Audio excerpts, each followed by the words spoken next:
स्वामी महाराजांनी स्वामी सुतांना जे नॉलेज दिलं, जे ज्ञान दिलं, ते कशासाठी दिलं? भरकटाव नाही म्हणून. हं, स्वामी महाराजांनी स्वामी सुतांना रात्रीच्या वेळेस जेव्हा सांगितलं सगळं, तर पहिला शब्द त्यांचं काय होतं? सदाचाराची घडी विस्कटलेली, ती नीट बसवतोय. हा सर्व मायेचा पसार आहे. पण याची उठाठेव तुला कशाला? हं, तर स्वामी सुत पुढे गेले आणि म्हणले, महाराज पण एका हं, ठिकाणी म्हणतात, की माझं भजन करा किंवा माझं जप करा. हे हं, सांगतात महाराज बखरमध्ये आहे. आता नॉर्मली लोक काय करतात, की नॉर्मल थोडंसं जप केला आणि आपापल्या बुद्धीने सेवा करत राहिला, तर तो तिथपर्यंत पोचतच नाही. त्याला महाराजांचं उच्च कोटीचा जे आनंद आहे, हं, जे हं. महाराजांनी ठरवलं की सगळ्यांना द्यायचंय मला, तर ते सगळ्यांना घेता येत नाही. बरोबर. ते न घेता आल्यामुळे काय होतं, माणूस मग परत डिप्रेशनमध्ये जातो. थोडे वर्ष भक्ती करण मग परत त्याला असं होणार, की अरे काहीच होईना, मला काय माझ्या जीवनात काही परिवर्तनच होईना. ह्याच मठात आल्यांनी तुमची भक्ती स्वामींपर्यंत जाते. तर त्याविषयी तुम्ही काय सांगाल? नाही, ॲक्चुअली काय आहे बघा, प्रचिती सिस्टीमच चुकीची आहे. बरं. आणि जे लोक प्रचितीच्या पाठीमागे पळतात आहे ना, ते ॲक्च्युअली भक्त होऊच शकत नाही. कारण की प्रचिती मी परचेस पाहिजे बिझनेस. हं. तो तर इकडं ह्या मठात गेला, त्याला प्रचितीने आली, परत दुसऱ्या मठात गेला, प्रचितीने आली, परत तिसऱ्या मठात गेला, प्रचिती आली. मग त्याने ते कन्सिडर करून टाकलं, की बाबा ह्या तेच मठामध्ये महाराज आहेत. मग दुसऱ्या मठात महाराज नाही आहेत का? मठ कोणाचं आहे सांगा तुम्ही मला? स्वामींचं आहे. नियम कोणाचे असायला पाहिजे? स्वामींचं असतं. मग वैयक्तिक नियम कसे काय झाले? तुम्ही तुमच्या मठामध्ये वैयक्तिक नियम लागू केले, तसं होत नाही ना. जर मठ महाराजांचा आहे, नियम पण महाराजांचेच असायला पाहिजे. बरोबर. वटवृक्षमध्ये ज्ञान कुठलं दिलं जातंय? महाराजांचं. बरं. दुसरं काय सांगितलं जातंय? नाही. नाही. हां, जे जप आहे, जे ओरिजिनल जप काय तेच शिकवलं जातंय. करेक्ट. ओरिजिनल ग्रंथ कुठे आहे ह्याचीच माहिती दिली जाते. मग ते बाकीच्या मठांमध्ये का होत नाही? गॅजेट बंद पडतील ना. जर तुम्ही खरं नॉलेज दिला, तो माणूस सुखी होऊन जाईल. सुखी झाला तर तो मठात येणार नाही. बरोबर ना. मठात नाही आला तर मठाचं सगळी करन्सी बिघडून जाणार ना सगळी. जर तुम्ही 264 लीला वाचले आणि ही एक लीला वाचली ना, तर माणसाचे जीवन सफल होतं ॲक्च्युली. वाह! तर एकच व्यक्ती असं होतं, की ते व्यक्ती आले मठामध्ये, की महाराज पाय जवळ करणार, त्यांना दर्शन घ्यायला देणार. ते व्यक्ती दिसलं की महाराजांना आनंदच होणार. एक दिवशी काय झालं, एक दिवशी ते आले सकाळी आणि त्यांच्या मनात आलं असं, की याला महाराजांकडे एवढे पेढे, गुलाबजामुन सगळे आहेत राव.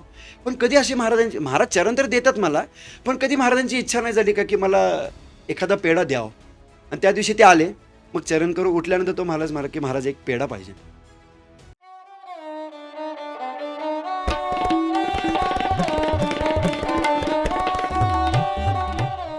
श्री स्वामी समर्थ.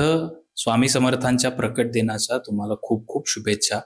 आजचा आपला पॉडकास्ट आपण एक दिवस उशिरा याचसाठी रिलीज करतोय. खरं तर आम्हाला प्रकट दिनाच्या दिवशीच हा रिलीज करायचा होता, पण आज शनिवार आहे, सो त्याच्यामुळे आपलं जे नेहमीचं शेड्यूल असतं त्याप्रमाणे करतोय. ह्या पॉडकास्टमध्ये तुम्हाला स्वामींची भक्ती कशी केली पाहिजे, स्वामींची जी बखर आहे त्यातल्या काही लीला आम्ही तुम्हाला सांगणार आहोत. त्याच्यानंतर आजकाल जे बाहेर मठांमध्ये एस्पेशली चालतं त्याविषयी आपल्याला बरीच माहिती या पॉडकास्ट मार्फत मिळणार आहे. आणि हा पॉडकास्ट आपल्यासोबत जे आजचे गेस्ट आहेत त्यांचं नाव आहे अजय महाराज, ज्यांनी एक नवीन पद्धत स्वामींच्या भक्तीविषयी आणलेली आहे आणि त्याला ते परीक्षा म्हणतात. सो ती पण एक इंटरेस्टिंग गोष्ट तुम्हाला या पॉडकास्टमध्ये बघायला आणि ऐकायला मिळेल. सो त्याच्यामुळे हा पॉडकास्ट पूर्ण बघा. बाजूला हाईप बटन आला असेल तर प्लीज त्या हाईप बटनला सुद्धा टॅप करा आणि चॅनलला सबस्क्राईब केलं नसेल तर प्लीज सबस्क्राईब करा. लवकरच आम्ही सरप्राईज घेऊन येत आहोत. 17, 18, 19 मार्चला जो एक कार्यक्रम झाला होता, स्वामींच्या दिव्य पादुका आणि सूर्यमणीचं दर्शन पुण्यामध्ये झालेलं होतं. सगळ्या भाविकांनी त्याचा आशीर्वाद घेतला होता. त्याचाही व्लॉग आम्ही लवकरच तुमच्या समोर आणणार आहोत. तो तुर्तास हा तुम्ही पॉडकास्ट बघा. कसा वाटतोय हा आम्हाला कमेंटमध्ये नक्की सांगा. श्री स्वामी समर्थ. धन्यवाद. महाराज, स्वागत आहे तुमचं आमच्या पॉडकास्टवर. आणि आजचा आपण पॉडकास्ट सुरू करण्याआधी एक तुम्ही काहीतरी श्लोक किंवा मंत्र म्हणावात अशी आमची इच्छा आहे. नक्की. गुरुर्ब्रह्मा गुरुर्विष्णू गुरुर्देवो महेश्वरा गुरुर साक्षात परब्रह्म तस्मै श्री गुरुवे नमः. अवधूत चिंतन श्री गुरुदेव दत्त श्रीपाद श्री वल्लभ लक्ष्मी नरसिंह सरस्वती नरसिंह भानकी जय. सौम्यम. वा, एवढी सुंदर आता सुरुवात तर झालेली आहे.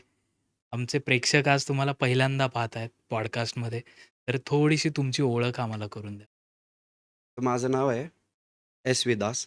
भक्तीमध्ये मी गेल्या 20 वर्षापासून गुरुशिष्य परंपरेमध्ये कार्यरत आहे. आणि जी गुरुशिष्य परंपरा जी आहे ती गुरु शिष्य परंपरा महाराजांकडून स्टार्ट झालेली आहे. हां. तर असं कोणी बनवलेलं नाहीये. ती महाराजांकडून स्टार्ट झालेली आहे. तर ती कशी स्टार्ट झाली? ह्याच्यावर बी आपण थोडंसं चर्चा करू. हं, हं. की स्वामी महाराजांनी सगळं जे नॉलेज आहे, भक्तीचं जे नॉलेज आहे, ते स्वामी सुतांना दिलं.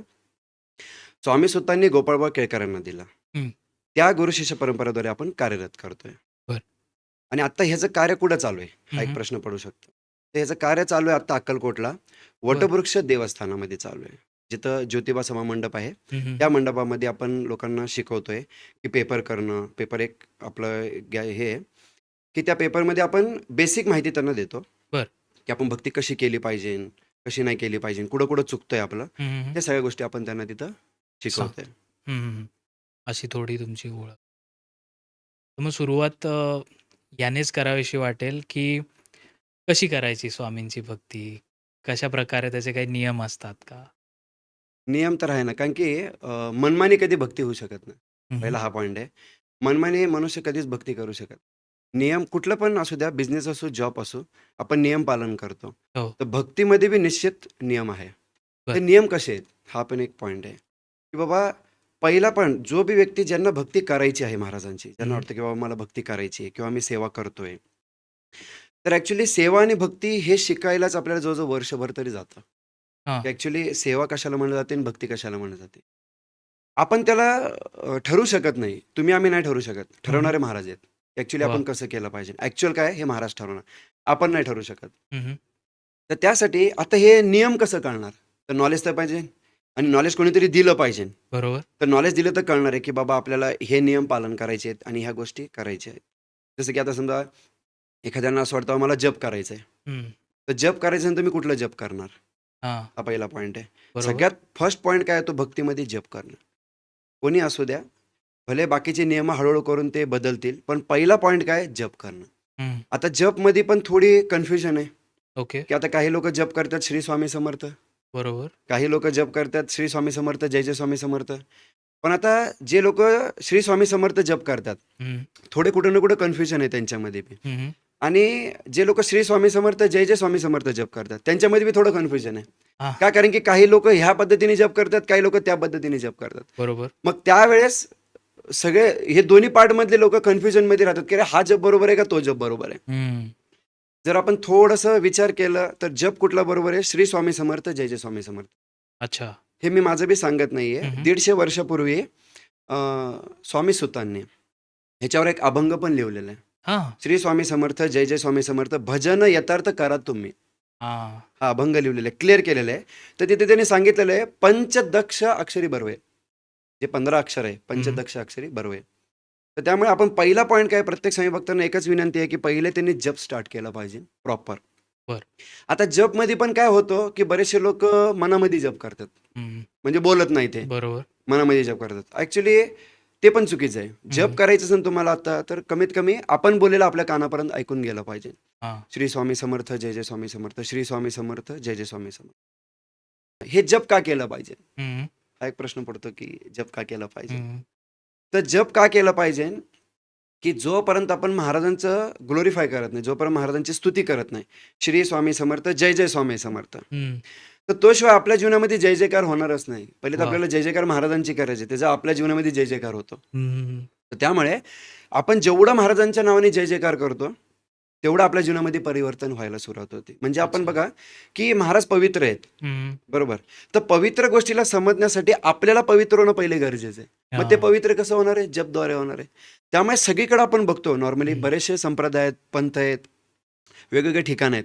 पण तिथं प्रायमरी काय ठेवली जाते? पहिले जप करा. हां. ते भले पहिले की नियम काहीच सांगणार नाही तुम्हाला. ते पहिले म्हणजे थोडे दिवस पहिले जप करा. हं, पहिले जप हं. करा.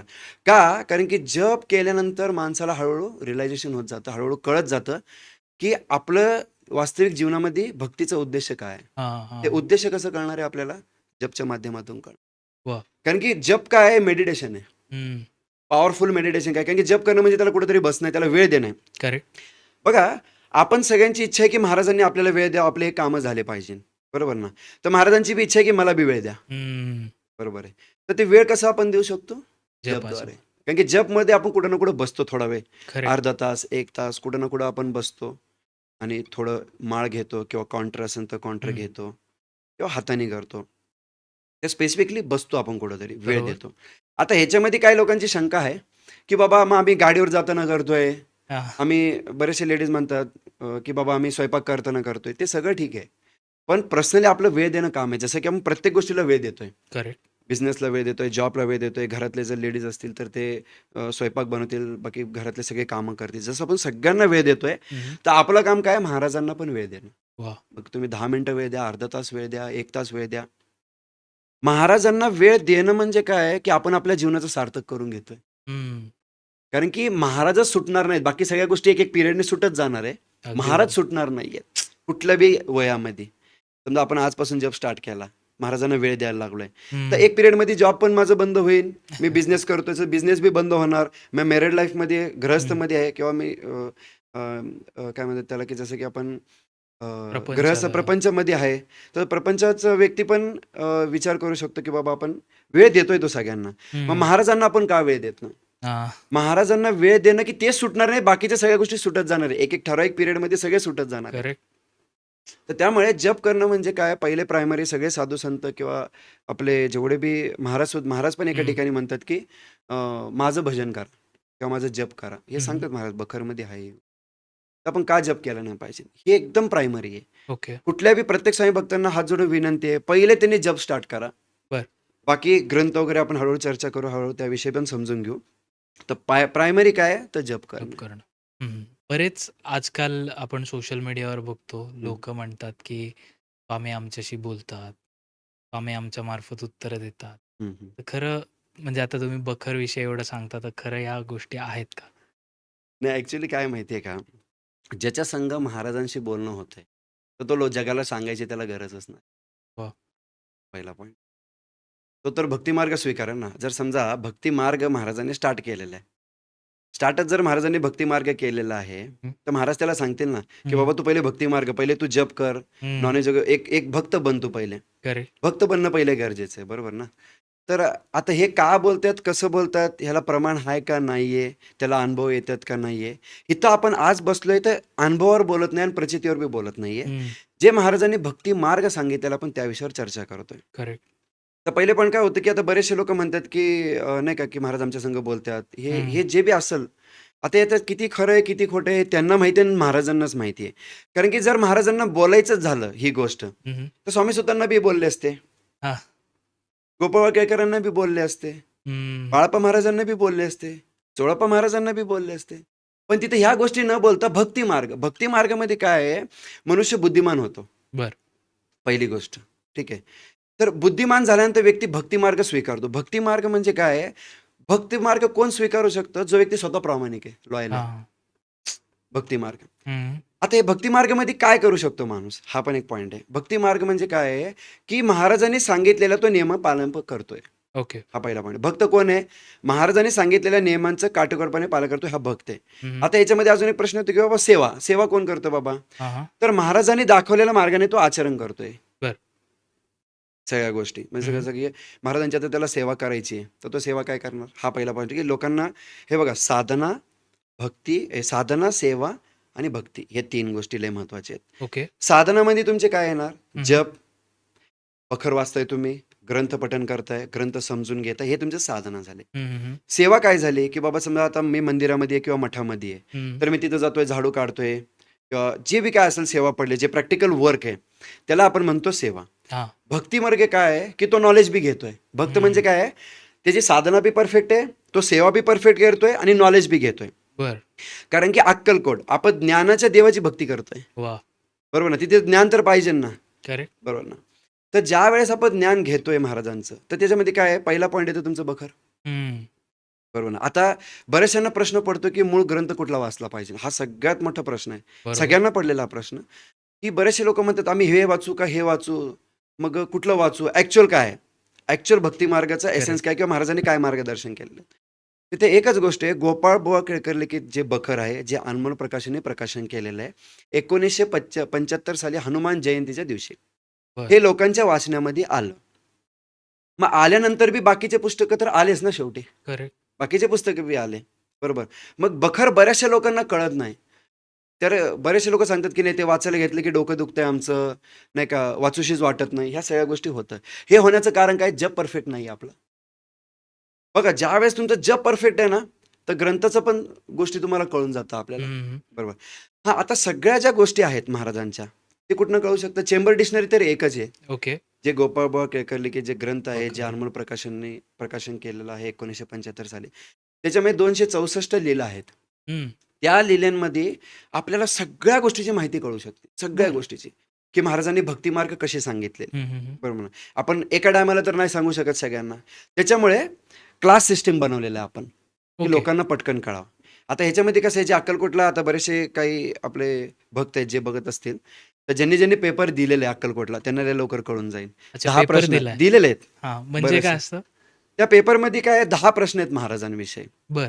की आपला भक्तिभाव कशी असायला पाहिजे. तर त्याच्यामध्ये एक प्रश्न आहे, 4 ऑप्शन आहेत. हं. तर ते लोकं काय करतात, त्याच्यामध्ये टिक करतात आणि त्यांचं नाव, नंबर वगैरे सगळं टाकतात. अरे वाह! तर त्यांना समजा जर 7 प्रश्नाचे उत्तरं त्यांना आले, मग 3 आले नाही, तर 3 आपण समजवतो त्यांना. अरे वाह!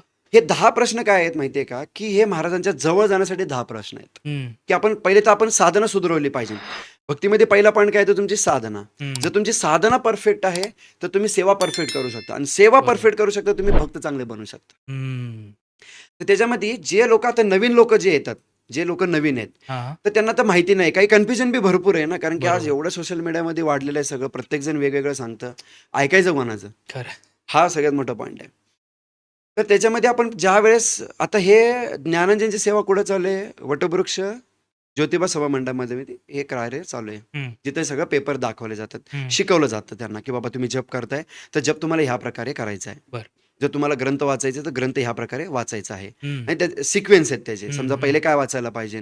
तर गोपाळबुवा केळकर लिखित जे ग्रंथ आहे पहिले ते वाचायला पाहिजे. हं. तर त्याला आम्ही कसं बनवलं, 10वी, 12वी, पी-एच-डी हे अच्छा. सिक्वेन्स बनवलेले आहेत. तर जो व्यक्ती, ज्या व्यक्तीला नवीन व्यक्ती भक्तीमध्ये आलेला आहे आणि तो आता धक्के खातोय, हं. की बाबा हे हे वाचू का हां. ते वाचू, हे धक्के खातोय. तर ज्या व्यक्तीला वर्ष 2 वर्षानंतर त्याला काही गोष्टी बेसिक माहिती बी त्याला 2-3 वर्ष लागतं नवीन व्यक्तीला. ओके. तर ते आपण तिथे त्याला 15 ते 20 मिनिटांमध्ये समजवतो. 10 प्रश्नांमध्ये तो क्लिअर होतो. वाह! हां. आणि ज्या व्यक्तीला भक्ताची ट्रेनिंग घ्यायची आहे, हं, हं. मग स्वामी आणि मी जो क्लास आहे, मग त्याच्यामध्ये पी-पी-टी ॲप आहे. हं. त्याद्वारे आपण त्यांना ते शिकवतो. महाराज, श्री स्वामी समर्थ सेवा संघ जो आहे तुमचा, तर हे काय आहे? हे कोणी स्थापन केलेलं आहे? याची उद्दिष्ट काय आहेत? ॲक्चुअली ह्याला नाव भले आता 20 वर्षांनी दिलेलं आहे, श्री स्वामी समर्थ सेवा संघ. पण ॲक्चुअली ही परंपरा आहे. परंपरा काय आहे, तर स्वामी महाराजांनी स्वामी सुतांना नॉलेज दिलं. स्वामी सुतांनी गोपाळ केळकरांना दिलं. त्या गुरुशिष्य परंपरेद्वारे आपण हे चालू चालवतोय केलं. आता. आणि बरं. ह्याचं कार्यरत चालू आहे अक्कलकोट वटवृक्ष देवस्थान. हे आत्ता ओके. कार्यरत चालू आहे तिकडं ज्योतिबा सभा मंडपमध्ये हे सगळं शिकवलं जातं. हं, हं, कारण हं. की विदाऊट नॉलेज कधी भक्ती होत नाही. नाही. नॉलेजनेच भक्ती होत. त्यामुळे बरं. तर स्वामी महाराजांनी स्वामी सुतांना सगळं नॉलेज दिलं. पण मग म्हणजे तुम्ही ह्याच्यामार्फत काय-काय सेवा आपण म्हणूयात करता? तर जसं मी विचारलं, की याची उद्दिष्ट तुम्ही काय ठेवलेली आहे? हां, उद्दिष्ट काय माहिती आहे का? पहिली गोष्ट तर लोकं जे भरकटलेले आहेत पहिलेपासूनच. आता नाही, हं, हं. मी स्वामी महाराजांपासून सांगतोय 150 वर्षापासून. स्वामी महाराजांनी स्वामी सुतांना जे नॉलेज दिलं, जे ज्ञान दिलं, ते कशासाठी दिलं? भरकटावं नाही म्हणून. हं. भरकटल्यानंतर माणूस कधी बी शुद्ध भक्ती करू शकत नाही. तो अजून भरकटत जाणार. हां. अजून भरकटत जाणार, अजून भरकटत जाणार. याचा मेन उद्देश काय आहे? मनुष्याला ज्ञान देणं. कारण की ज्ञानाद्वारे मनुष्य वास्तविक सुखी होतो. बरं. त्यामुळे तर आपण सगळ्या बघा कुठलं पण जर आपण बघितलं क्षेत्र, तर सगळ्या क्षेत्रामध्ये नॉलेज दिलं जातं. अच्छा. डिग्री घेतो आपण, हं. शाळेमध्ये जातोय, नॉलेज घेतोय. तर प्रत्येक ठिकाणी नॉलेज दिलं जातं. तर स्वामी महाराजांनी स्वामी सुतांना नॉलेज दिलं. तर ते बरं. कुठलं नॉलेज दिलं? भक्ती संप्रदायाची ध्वजा. वाह! स्वामी महाराजांनी स्वामी सुतांना रात्रीच्या वेळेस जेव्हा सांगितलं सगळं, तर पहिला शब्द त्यांचं काय होतं? सदाचाराची घडी विस्कटलेली आहे. ती नीट बसवतोय. हा सर्व मायेचा पसार आहे. पण याची उठावठेव तुला कशाला? हं. तर स्वामी सुत पुढे गेले आणि म्हणले, "महाराज, आपण आज्ञा द्या, आम्ही तसं वागू." बरं. मग स्वामी महाराजांनी सांगितलं, "सदाचाराची घडी विस्कटलेली आहे." सदाचार मीन्स गुड क्वालिटी. हं, हे हं. क्वालिटी सगळ्यांनी विसरलेलं आहे. काय राहिलेलंच नाही यांच्यामध्ये. सदाचाराची घडी विस्कटलेली. ती नीट बसवते. हा सर्व मायेचा पसार आहे. तर ह्याचा त्यांचा सांगण्याचा उद्देश काय होता, की जोपर्यंत तुम्ही mental speculation, man made and duplicity भक्ती करत राहणार आहे, हं. तोपर्यंत माझी कृपा वास्तविक तुमच्यावर होणारच नाही. बरं. हा पॉइंट आहे. मग त्याच्यानंतर त्यांना सांगितलं, की भक्ती संप्रदायाची ध्वजा. हे भक्ती संप्रदाय आहे. भक्ती हं. संप्रदायामध्ये काय होतं, की माणूस लॉयल राहतो एकदम. ओके. एकनिष्ठ राहतो. ते एकनिष्ठ जोपर्यंत येत नाही आपल्यामध्ये ना, तोपर्यंत आपण भक्तीमध्ये प्रगती नाही करू शकत. अच्छा. नाही करू शकत. आता नॉर्मली लोकं काय करतात, की नॉर्मल थोडासा जप केला आणि आपापल्या बुद्धीने सेवा करत राहिला, तर तो तिथपर्यंत पोहोचतच नाही. त्याला महाराजांचा उच्च कोटीचा जे आनंद आहे, हं, जे हं. महाराजांनी ठरवलं, की सगळ्यांना द्यायचंय मला, तर ते सगळ्यांना घेता येत नाही. बरोबर. ते न घेता आल्यामुळे काय होतं, माणूस मग परत डिप्रेशनमध्ये जातो. थोडे वर्ष भक्ती करण, मग परत त्याला असं वाटतं, की अरे काहीच होईना, मला काय माझ्या जीवनात काही परिवर्तनच होईना. हं. तो परत खाली येणार मग. खाली येतो. तर ते खाली यावं नये म्हणून त्यांना भक्ती मार्ग दिले त्याला. बरं. तर त्याच्यामध्ये अजून एक गोष्ट आपल्याला असं सांगता येईल, की जे भक्ती मार्ग का सांगतात महाराज? भक्त का बनायचंय? महाराज सांगतात, की हं. भक्ती करा, भक्तीचा आश्रय घ्या, भक्त बना. ही गोष्ट आलेली आहे बखरमध्ये. ही काही माझी बनवलेली गोष्ट नाही. तर हे का आलेलं आहे, की जोपर्यंत माणूस भक्त बनत नाही, जसं की समजा एखाद्याला ड्रायव्हिंग करायचं तर ड्रायव्हर व्हावं लागणार आहे. हो. एखाद्याला भक्ती करायचं तर भक्त व्हावं लागेल. तर भक्तमध्ये काय होतं, त्याची साधना, सेवा आणि भक्ती मार्ग. हं. भक्ती मार्ग म्हणजे त्याचं नॉलेज त्याला मिळत जातो. हां. प्रत्येक वेळेस त्याला नॉलेज मिळत जातं, की बाबा ही अडचणी आली, तर ह्या अडचणीला मी कसं मात करू शकतो. अडचणी कधीच थांबणार नाहीयेत. पहिला पॉईंट हा आहे. हे समजून घ्यायचं आहे, की अडचणी कधीच थांबत नाही. असं नाही, की भक्ती करणारा असू नाही तर भक्ती हां. न करणारा असू, त्याला अडचणी येत राहणार आहे. येतच. फक्त ज्यावेळेस आपण महाराजांचं नॉलेज घेतोय, महाराजांचं ज्ञान घेतोय, तर हं. त्यावेळेस त्या अडचणीला आपण सरळ सामोरे जाऊ शकतो. वाह! त्याला त्रास येणार. कधी पण त्याला दुःख जाणवणार नाही त्या गोष्टीचं. हं, हं. त्याच्यामुळे ज्ञान दिलं जातं. आता हे ज्ञान कसं दिलं जातंय, हा पण एक थोडं आपण समजून घेऊ. हां. तर पहिली गोष्ट तर स्वामी महाराजांनी सगळं स्वामी सुतांना नॉलेज दिलं. स्वामी सुतांनी त्याला अजून सोपं बनवलं. अभंगाद्वारे आपल्याला शिकवलं. अच्छा. मग त्यांच्या अभंगाची रचना आहे. जवळजवळ 200-250 अभंग आहेत त्यांचे. हं. त्याच्यामधून ते सांगतात, की आपलं महाराजांविषयी कर्तव्य काय? हं. की आपण भटकलं नाही पाहिजे. जर आपण महाराजांची भक्ती करतोय, तर महाराजांच्याविषयी आपण लॉयल असायला पाहिजे. बरं. जर आपण लॉयल नाही, तर भक्ती करून काहीच फायदा नाहीये. ओके. मग आपण इकडं पण थोडी भक्ती करतोय, तिकडं पण जातोय, इकडं भटकतोय आपण हं, सध्या. हं. भक्ती मार्ग नाहीये. बघा, भक्त सगळेजण करतात. पण भक्ती मार्गावर नाही, प्लॅटफॉर्मवर नाहीये. अच्छा. तर महाराजांची इच्छा काय, की तुम्ही प्लॅटफॉर्मवर या. की जर तुम्ही प्लॅटफॉर्मवर आले, तर तुम्हाला नॉलेज मिळत जाईल आणि त्या हं, हं. नॉलेजद्वारे तुम्ही तुमचं जीवन सार्थक करू. ओके. हे सार्थक म्हणजे महाराजांची इच्छा आहे, की तुम्ही उच्च कोटीचा आनंद मी तुम्हाला देणार आहे. तर ते कसं हं. देणार आहे? तर ते ऐकलं तर पाहिजे पहिले आपण महाराजांचं ऐकलं तर पाहिजे. ऐकतच नाही तर कसं काय कसं आपण एवढं? उच्च कोटीच्या आनंदाची पात्रता होणार आपल्यामध्ये. हा बरोबर. पॉइंट आहे. ओके. थोडं आता जहाल विचारावसं वाटेल, की बरेचसे लोक असं म्हणतात ना, की तुम्ही या ठिकाणी जाऊ नका बरं का, या मठात या म्हणजे ते केलेली भक्ती स्वामींपर्यंत जाते. ह्याच मठात आल्यांनी तुमची भक्ती स्वामींपर्यंत जाते. तर त्याविषयी तुम्ही काय सांगाल? नाही, नाही. ॲक्चुअली काय आहे बघा, की पहिली गोष्ट तर महाराज एकच आहे. ते सगळीकडे महाराज तेच आहेत. मग ते मठमध्ये असू, मंदिरात असू, महाराज एकच आहे. आता हे प्रचितीचा विषय आला. हा प्रचिती विषय काय होतं, प्रचिती मीन्स पर्चेस मी बिझनेस झाला तो. ओके. बरोबर ना.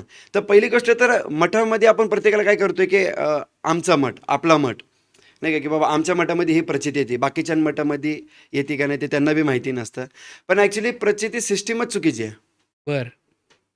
सिस्टम काय आहे? भक्ती मार्ग आहे हं. आणि प्रेम. महाराजांविषयी प्रेम आणि महाराजांची आपल्याला भक्ती करायची आहे, त्याच्यानंतर महाराज आपल्यावर प्रेम करतील. हा पॉईंट वाह! आहे. आणि जे लोकं प्रचितीच्या पाठीमागे पळतात आहे ना, ते ॲक्चुअली भक्त होऊच शकत नाही. कारण की प्रचिती मीन्स पर्चेस पाहिजे बिझनेस. हं. तो तर इकडं ह्या मठात गेला, त्याला प्रचितीने आली. परत दुसऱ्या मठात गेला, प्रचितीने आली. परत तिसऱ्या मठात गेला, प्रचिती आली.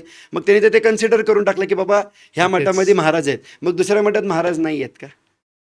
नाही असं. ॲक्चुअली असं नाही होऊ शकत. तर पहिले ते समजून घ्यायचं आपल्याला, की पहिले नियम काय आहेत हे समजून घ्यायचं. हं. कुठल्याही मठामध्ये असेल तरी.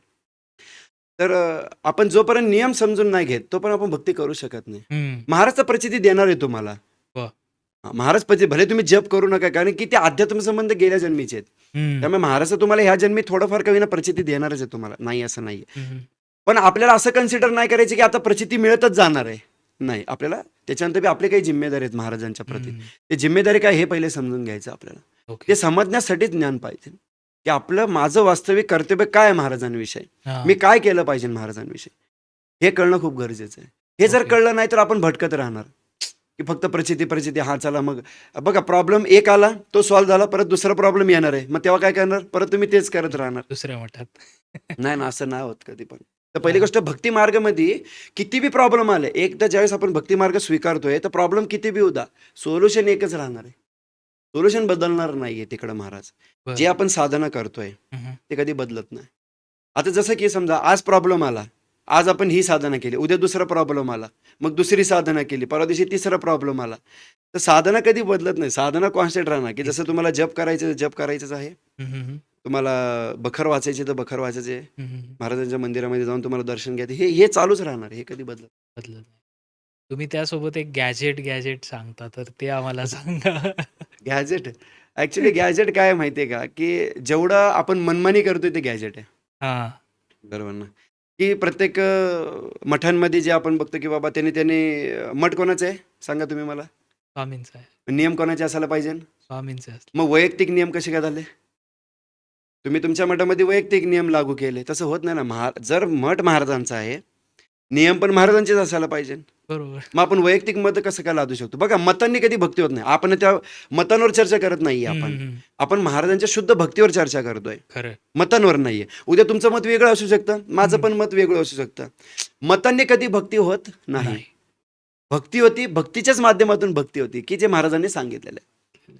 मग ज्यांनी ज्यांनी आपापलं सीबीसी बोर्ड बनवलेले आहेत किंवा ज्यांनी ज्यांनी आपापलं गॅजेट बनवलेलं की आमच्या मठामध्ये हे नियम, मग हम्म. त्या मठामध्ये नियम, हे नियम तर होऊच शकत नाही ना. हे बरोबर. स्कॅम आहे थोडक्यात. फसवणं लोकांना, आपण फसवतोय लोकांना कुठंतरी. हो ना. हम्म. आता वटवृक्षमध्ये ज्ञान कुठलं दिलं जातंय, महाराजांचं. बर. दुसरं काय सांगितलं जातंय नाही. नाही. हा जे जप आहे, जे ओरिजिनल जप काय तेच शिकवलं जातंय. करेक्ट. ओरिजिनल ग्रंथ कुठे आहे ह्याचीच माहिती दिली जाते. मग ते बाकीच्या मठांमध्ये का होत नाही. गॅजेट बंद पडतील ना. जर तुम्ही खरं नॉलेज दिला तो माणूस सुखी होऊन जाईल, सुखी झाला तर तो मठात येणार नाही. बरोबर ना. मठात नाही आला तर मठाचं सगळी करन्सी बिघडून जाणार ना, सगळी अच्छा. पैसे पाण्याचे. हा पॉइंट. ओके. त्याचसोबत एक अजून एक असा प्रश्न येतो की भरपूर लोक महाराजांच्या ठिकाणी गेले की ते मुजरा करतात. तर हे मुजरा करणं योग्य आहे का? पहिली गोष्ट तर आहे ना बघा, ते समजण्यासाठी आपल्याला समजावं लागेल की महाराज राजा आहेत का भगवान आहेत, या दोन गोष्टी. जर महाराज राजा आहेत हम्म. तर राजा बी पर्टिक्युलर टायमाला एक टायमाला मरून जातं. बरोबर. बरोबर आहे ना. तर राजा बी एक नॉर्मल व्यक्ती आहे. बरोबर ना. हम्म. तर तो काही भगवान नाही आहे राजा. पहिली गोष्ट तर हे, तो भगवान नाही आहे. बरोबर ना. तर राजा बाबा एका देशाचा किंवा एका गावाचा किंवा पर्टिक्युलर एखाद्या सिटीचा राजा आहे, तर त्या राजाला आपण प्रणाम म्हणून आपण त्याला मुजरा करतो. मुजरा. पण महाराज तर भगवान आहे ना. हम्म. मग सरळ सरळ वेदिकमध्ये आपल्याला सांगितलेलं आहे पंचांग दंडवत आणि साष्टांग दंडवत. मग महाराजाला आपण या सामान्य गोष्टी का लागू करायचे, मुजऱ्याच्या गोष्टी का लागू करायचे. बरोबर ना. ते जर भगवान आहे तर आपण पंचांग दंडवत करतोय, साष्टांग दंडवत करतोय. हम्म. बरोबर ना. आता बघा मुजरा कुठं कुठं केलं जातं. जर मी हे बोललो तर परत हा वादेवादचा विषय तयार होईल. हम्म. बरोबर ना. जेव्हा आपण पहिले कसं होतं, राजा लोक बसायचे कुठं बी, आणि मुजरा, हे मुजरा कोण करतं, जी बाई नाचणारी आहे हम्म. ती मुजरा करते. बर. जे लोक गेस्ट आलेले आहेत त्याच्याकडं, हम्म. जे गेस्ट आलेत त्याला ती मुजरा करते. बरोबर बरोबर. ना. मग तो कन्सेप्टच नाहीये महाराजांना लागू. करेक्ट. तुम्ही जर पांडुरंगाच्या मंदिरात गेले किंवा कुठल्या बी भगवंतांच्या मंदिरात जावा, हम्म. तिथे नाहीच आहे ना. मुजरा करतो आपण, नाहीच करत, नाही करत. नाहीच करत. इव्हन आपण हनुमान मंदिरात बी गेलो तरी नाही करत मुजरा. नाही. महाराजांच्या आड काय बी लागू केले लोकांनी, काय बी कुटसुट काय बी लागू करा, सगळं चालून जातं. का, कारण की ओरिजिनल माहितीच नाही ना. खरं. कोण बेतय, कोण मुजरा करतंय, हे काय काय चालू आहे हेच कळत नाही. ऍक्च्युली नाहीच आहे ना. आपण आई वडिलांना मुजरा करतो का पाया पडतो, मला सांगा. पाया पडतो. मग मुजरा काय करत नाही आई वडिलांना, हा विषय ना. तर महाराजांना आपण जे दंडोत प्रणाम आहे ते आपण साष्टांग दंडोत करू शकतो किंवा पंचांग दंडोत. पंचांग दंडवत आणि साष्टांग दंडवत मध्ये काय फरक बघा, आहे? जेव्हा आपण पूर्णपणे हम्म. झोपतोय, समजा की हम्म. थोडक्यात आपण पूर्णपणे झोपतोय आणि हात असे केलेले आहेत आपण, हा. तर ते झाली साष्टांग दंडवत. बर. पंचांग दंडवत म्हणजे आपण गुडघं लावतोय हम्म. आणि हात लावतोय आणि डोकं लावतोय, त्याला हे पंचांग दंडवत म्हणतो. बर. हे केलं जातं महाराजांना. हम्म. मुजऱ्याचं परंपरा नाहीच आहे. हे आता हे बघा, आता बऱ्याचशा गोष्टी सगळे भेसळच आहेत. कोण काय बी सुटते. आता विचार करा, 1000 मठ आहे तर 1000 मठामध्ये नियम कसे काय वेगळे झाले, हा तर सगळ्यात मोठा प्रॉब्लेम आहे. प्रॉब्लेम. आणि हे सुधारवण्यासाठी हम्म. वटवृक्ष देवस्थान, जे महेश शिंगळे जे अध्यक्ष हो. आहेत तिथले, तर आमचं 5 वर्षापूर्वी एक मीटिंग झाली छोटीशी. तर ते म्हणले की महाराज हे कोण बी ते काय बी करायला लागलंय. आता हे जेव्हा 5 वर्षापूर्वी मुजरा नवीन नवीन चालू होता, आता एक अच्छा. 5 वर्षापूर्वी, तर ते म्हणले हे लोक मुजरा बी करायला लागले, काय कळ नाही. हे नेमकं ह्यांना नॉलेज दिलं पाहिजे ना आपण. हा. ऍक्च्युली ऑनेस्ट व्यक्ती आहेत ते. महेश शिंगळे जे आहेत ते एकदम ऑनेस्ट व्यक्ती आहेत, म्हणजे ते खरं भक्त आहेत. हम्म. बरोबर ना. तर त्यांचा विचार काय आला मनामध्ये की नाही, लोकांना आपण दर्शन तर देतोय, दर्शन तर आज महाराजांचं चालू आहे, पण ह्या लोकांना आपण ज्ञान बी दिलं पाहिजे. वा. कारण की विदाऊट नॉलेज सगळं मग असंच ना, मग कोण मुजरा करतंय, कोण अर्धवट जप करतंय, कोण कुठले बी ग्रंथ वाचतोय. हम्म. मग ह्याच्याने तो भक्त बनणार नाही आणि जोपर्यंत भक्त बनेल तोपर्यंत त्याला वास्तविक भक्तीचा आनंद मिळणार नाही. करेक्ट. तर ह्याच्यासाठी मग त्यांनी काय केलं की एक दिवशी म्हणलं की नाही नाही, आपण हे असं बी गुरु शिष्य परंपरा आहे, ह्याच्यामध्ये फ्रॉड काहीच नाहीये, ह्याच्यामध्ये जे ओरिजिनल ग्रंथ आहे त्याचीच माहिती, जे ओरिजिनल जप आहे त्याचीच माहिती दिली जाते. वेगळा फापड पसारा आपण काहीच देत नाही, जे ओरिजिनल आहे तेच दिलं तेच जातं दिलं. की वास्तव्य करून त्या माणसाचा उद्धार होईल. तर हे ज्योतिबा समामंडपमध्ये अक्कलकोट वटवृक्ष देवस्थान ज्योतिबा समामंडप, जे जुने लोक आहेत त्यांना माहिती आहे, जे नवीन आहेत त्यांना माहिती नाहीये, माहिती नाही. तर त्या ठिकाणी हे सगळं नॉलेज दिलं जातं. ओके. या मध्ये तुम्ही काही जप सांगितलेले आहेत हम्म. आणि तो एक नाही, बहुतेक 3 ते 4 त्यात तुम्ही हा जप हा हा सांगितलेले हा आहेत. बरोबर. तर मग ह्याची आम्हाला विभागणी सांगा आणि हे का किती वेळा केले पाहिजेत, हा हा हेच जप का केले पाहिजेत हा हे हा सुद्धा सांगा. नाही, ठीक आहे, चांगली गोष्ट आहे. तर पहिली गोष्ट बघा, अवधूत चिंतन श्री गुरुदेव दत्त श्रीपाद श्री वल्लभ नृसिंह सरस्वती नरसिंह भानकी जय, हे रक्षा मंत्र आहे. हम्म. आता ह्याच्यामध्ये बी एक स्कॅम काय झालेला आहे, ह्याच्यामध्ये बी एक फसवणं झालेलं आहे आपल्याला. तर बऱ्याचशा लोकांनी काय केलं, अवधूत चिंतन श्री गुरुदेव दत्त स्वामी समर्थ महाराज की जय, मधले 2 माणसं गाळले आपण, मधले जे 2 भगवान आहेत ते गाळून टाकले, ते चुकीचं आहे.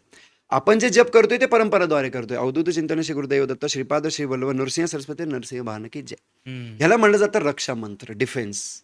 बरं. हे मंत्र जेवढं आपण उच्चारण करतोय त्याच्याने काय होतं, भूत प्रेत पिशाच कुष्मकांड ब्रह्मराक्षस आणि दैत्य हे कधीही आपल्याला आपल्यापाशी येऊ शकत येऊ नाही, शकत नाही. हे येऊ शकत नाही. बर. त्याच्यानंतर आलं श्रीपादराज शरणम प्रपद्ये. तर ह्याच्याने काय होतं, अध्यात्म हे जेवढं जप करतोय आपण, अध्यात्म दुनियामध्ये आपली प्रगती होते. हे आपल्याला इटर्नली क्वालिफाईड करतं. अच्छा. आत्मसाक्षात्काराचं ज्ञान वा. ह्या मंत्राने आपल्याला मिळतं. त्याच्यानंतर आपण जर बघितलं की दिगंबरा दिगंबरा श्रीपाद वल्लभ दिगंबरा, हा एक जप आहे. ह्याला म्हणलं जातं बीज मंत्र.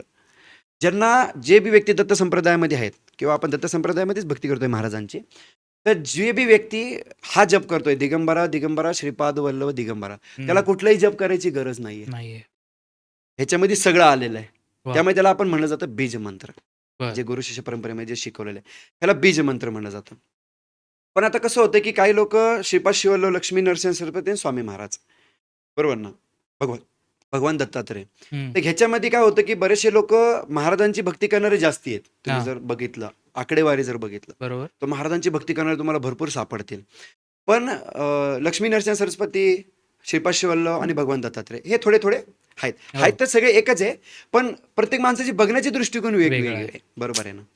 तर तिकडं काय केलं जातं, जर एखादा व्यक्ती दत्तांची भक्ती करत असेल किंवा एखाद्या लक्ष्मी नरसिंह सरस्वती करत असेल किंवा एखादा व्यक्ती श्रीपाद महाप्रभूंची करत असेल, तर ते लोक जप कुठलं करतात, दिगंबरा दिगंबरा श्रीपाद वल्लभ श्रीपाद दिगंबरावर. बरोबर. पण जे लोक महाराजांची भक्ती करतात ते श्री स्वामी समर्थ जय जय स्वामी समर्थ करतात. हम्म. पण आता ह्या जपचा अर्थ मी सांगतो. मी दिगंबरा दिगंबरा श्रीपाद वल्लभ दिगंबरा, आता हे दिगंबरा दिगंबरा त्याच्यामध्ये कसं सांगितलं, सगळीकडे व्यक्त असणारे, चराचरामध्ये व्यक्त असणारे भगवान वा. दिगंबरा दिगंबरा. श्रीपाद, ज्या पदांचा आश्रय महालक्ष्मींनी घेतलेले हे तेच पाद आहेत, वा. श्रीपाद. आता श्री वल्लभ, जे गोपीजनांचे जे वल्लभ आहेत, जे भगवान कृष्ण आहेत, हे ते श्रीपाद महाप्रभू भगवान कृष्ण आहेत. वा. बरोबर. आता त्याच्यानंतर आलं श्री स्वामी समर्थ जय जय स्वामी समर्थ. ऍक्च्युली बऱ्याचशा लोकांना श्री स्वामी समर्थचा अर्थ माहिती नाहीये. श्री स्वामी समर्थ ज्या इंग्लिशमध्ये काय होतं, इन्फिनिटी डिझायर अँड डिफेन्स. अच्छा. मराठीमध्ये काय होतं, उच्च कोटीचा आनंद देणारे, आपली इच्छा पूर्ती करणारे आणि आपलं रक्षण करणारे. वा. त्याचा अर्थ हे होतं. त्यामुळे आपले 4 हे मंत्र आहेत. मग ह्याच्यामध्ये ज्यांना जे कम्फर्टेबल वाटेल ते व्यक्ती करू शकतं. असं काही त्याला नियम नाहीये, तो कधी बी करू शकतो. आता बरेचशा लोकांचं म्हणणं असतं की बाबा मग आपण चटई घालूनच बसायला पाहिजे का, मग सोफ्यावर बसलं तर चालन का, मग सकाळीच केलं पाहिजे का, रात्री केलं तर चालत नाही का. ऍक्च्युली जप तुम्ही कधी बी करू शकता. बर. कुठल्या बी अवस्थेमध्ये जप करू शकतो आपण. मग ओके. तुम्ही सकाळी करा, दुपारी करा, संध्याकाळी करा, रात्री करा, कधी बी करा. पण तुम्हाला कम्प्लीट जप करायचं, 16 माळ तुम्हाला जप करायचा आहे. करायचंच. हे तुम्हाला लक्षात ठेवायचं. बर. तेवढं 16 माळ म्हणजे बघा, तुम्ही 1 माळ बी करू शकता, 10 माळ बी करू शकता, 16 माळ बी करू शकता. 16 माळ म्हणजे काय, तुम्ही 2 तास महाराजांना वेळ देणार. हे एक सिस्टमॅटिक आहे, हे डिसिप्लिन आहे की ओके. बाबा मी 22 तास सगळ्या गोष्टीला वेळ दिलेला आहे, तर मी आता 2 तास महाराजांना वेळ देणार. हे डिसिप्लिन मध्ये येतं आणि ती गोष्ट महाराजांना आवडते, आवडतं. डिसिप्लिन. तुमचा एक आपण म्हणूयात की एक भाग आहे ज्याच्यामध्ये तुम्ही स्वामी आणि मी हा असा एक हा हा केलेला आहे. स्वामी. ते काय आहे त्याविषयी आम्हाला सांगा. हा, स्वामी आणि मी म्हणजे काय माहितीये का, स्वामी महाराजांविषयी आपला विषय जे संबंध आहेत ते काय आहेत हे माहिती नाहीये. हा. सगळ्यांनाच नाही माहिती, बऱ्यापैकी लोकांना माहित नाहीये. फक्त आपण महाराज महाराज महाराज स्वामी स्वामी करतो, पण ऍक्च्युली अध्यात्म संबंध काय आहेत हे माहिती हम्म. नाही आपल्याला. हे समजण्यासाठी आपल्याला क्लास, जे शिक्षण आहे ते घ्यावं लागणार, बर. शिकावं लागणार, कारण की त्याला वेळ द्यावा लागणार. हम्म. एकदम शॉर्ट पिरियडमध्ये आपण ते नाही शिकू शकत. नाही शिकू शकत. बर. कारण की स्वामी आणि मी जे आपले आध्यात्मिक संबंध काय हे पहिले कळणं गरजेचं आहे. की आता बघा, त्याचं एक छोटंसं उदाहरण आहे. आपण लहानपणापासून ऐकलेले आपल्या घरामध्ये देवी देवता आहेत, हो. बरोबर आहे, आणि त्यांचा विषय ऐकले बी आहे आपण, पण त्यांचा विषय तेवढा प्रेम निर्माण झालाच नाही आजपर्यंत, हा. नाही झाला. पण एक पर्टिक्युलर एक वयामध्ये आलो आपण, एक हम्म. वयामध्ये आलो, 20-22 वयामध्ये आलो, 25 वयामध्ये आलो, 30 वयामध्ये आलो, अचानक आपल्याला युटर्न झालं महाराजांविषयी, अचानक, ज्यांचं आपण लहानपणी कधी ऐकलं पण नाहीये. मग महाराजांविषयी स्वाभाविक प्रेम निर्माण का झालं? कारण की ते अध्यात्म संबंध आहेत, ते महाराजांच्या ऍक्च्युली संबंध आहेत आपले. ते ऍक्च्युअल संबंध काय आहे हे समजण्यासाठी स्वामी आणि मी आहे, स्वामी. बर. ते समजून घ्यावं लागेल. त्याच्यासाठी ऍक्च्युली क्लास आहे. क्लास आहे. कधी कधी बऱ्याच भक्तांना असे प्रश्न पडतात ना, की आमचं काही पूर्वसंचित आहे का? आम्ही भरपूर अ, पोथी वाचतो, पारायण करतो, पण ती गोष्ट आम्हाला जी हवी ती पूर्ण होत नाही. या पूर्वसंचित कर्मांमुळे ह्या गोष्टी घडतात का? तर असं असतं का काही पूर्वसंचित कर्म? बघा, आता हे आध्यात्मिक दृष्टिकोनानेच मला म्हणावं लागेल ना, हम्म. हे समजून घ्यावं लागेल आपल्याला. हा. कारण की काही शब्द हार्ड असतात ना, एखादा व्यक्ती नाराज होऊन जाईल, तर सगळ्यांना मी क्षमा मागतो, पण मला हार्डच बोलावं लागेल. हा. पहिली गोष्ट तर आपण आहे ना, प्रारब्ध संचित तर घेऊन आलोय, त्यामुळे आपण गटंगळा खातोय. हम्म. थोडक्यात आपण सांगतो, गटंगळा खातोय आपण, बरोबर आहे. दुसरी चुकी काय करतोय, महाराजांची भक्ती न समजता करतोय आपण. हम्म. इथं बी गटंगळाच खाणार आपण. बरोबर. काही जणांचं जप अर्धवट आहे तर ग्रंथ बरोबर आहे, काही जणांचं ग्रंथ बरोबर आहे तर जप जप अर्धवट आहे. अर्धवट. हे पहिले हे सिक्वेन्स काय हे शिकायचं आपल्याला. हा. प्रारब्ध आणि संचित, बघा हे तर ब्रह्मजींनी लिहिलंय, आपण इथं आलेलो आहे, बरोबर. आता तुम्हाला ब्रह्मजीच्या डिपार्टमेंटमध्ये राहायचंय का महाराजांच्या डिपार्टमेंटमध्ये राहायचं हे आपल्याला ठरवायचंय. करेक्ट. जर आपण ब्रह्मजीच्या डिपार्टमेंटमध्ये राहिलोय तर जे जे लिहिलेलं आहे ते घडत राहणार आहे आपल्या बाबतीत. हम्म. आणि जर आपल्याला वाटतं की बाबा आपल्याला ब्रह्मजीच्या डिपार्टमेंटमध्ये राहायचं नाहीये, आपल्याला महाराजांच्या डिपार्टमेंटमध्ये राहायचंय, तर आपल्याला महाराजांची भक्ती मार्ग स्वीकारायचा आहे बरोबर. आणि महाराजांच्या हिशोबाने जे बी काही नियम आहेत हम्म. ते नियमांचं पालन करायचं आहे आणि आपलं जीवन सफल करायचं आहे. हे तर दोन साईड आहेत. हम्म. की तुम्ही ब्रह्मजीचं जर संपर्कामध्ये राहिले तर तुम्हाला जे बी काय आहे ते गटंगळा खाणार. हम्म. जर तुम्ही महाराजांच्या संपर्कात आले की सगळ्या ऑटोमॅटिकली, गोष्टी. कारण की तुम्ही तेव्हा नियम पालन करणार ना. करेक्ट. काय होतं, पहिली गोष्ट तर प्रॉब्लेम आल्यानंतर सोल्युशन हुडकण्यापेक्षा भक्ती मार्गामध्ये अशा गोष्टी आहेत की प्रॉब्लेम येणारच नाही, आल्यानंतर का हुडकायचं आपण. आपण काय करतोय चुका, प्रॉब्लेम आलं की महाराज महाराज मग हे पारायण करा, हे करा, ते करा, मग ते येणार नाही ह्याची काळजी घेऊ ना आपण. तर वा. भक्ती मार्गामध्ये हे शिकवलं जातं, बाबा हे प्रॉब्लेम येणार नाही, तू हे नियम पालन कर, म्हणजे हे प्रॉब्लेम बी येणार नाही. हा.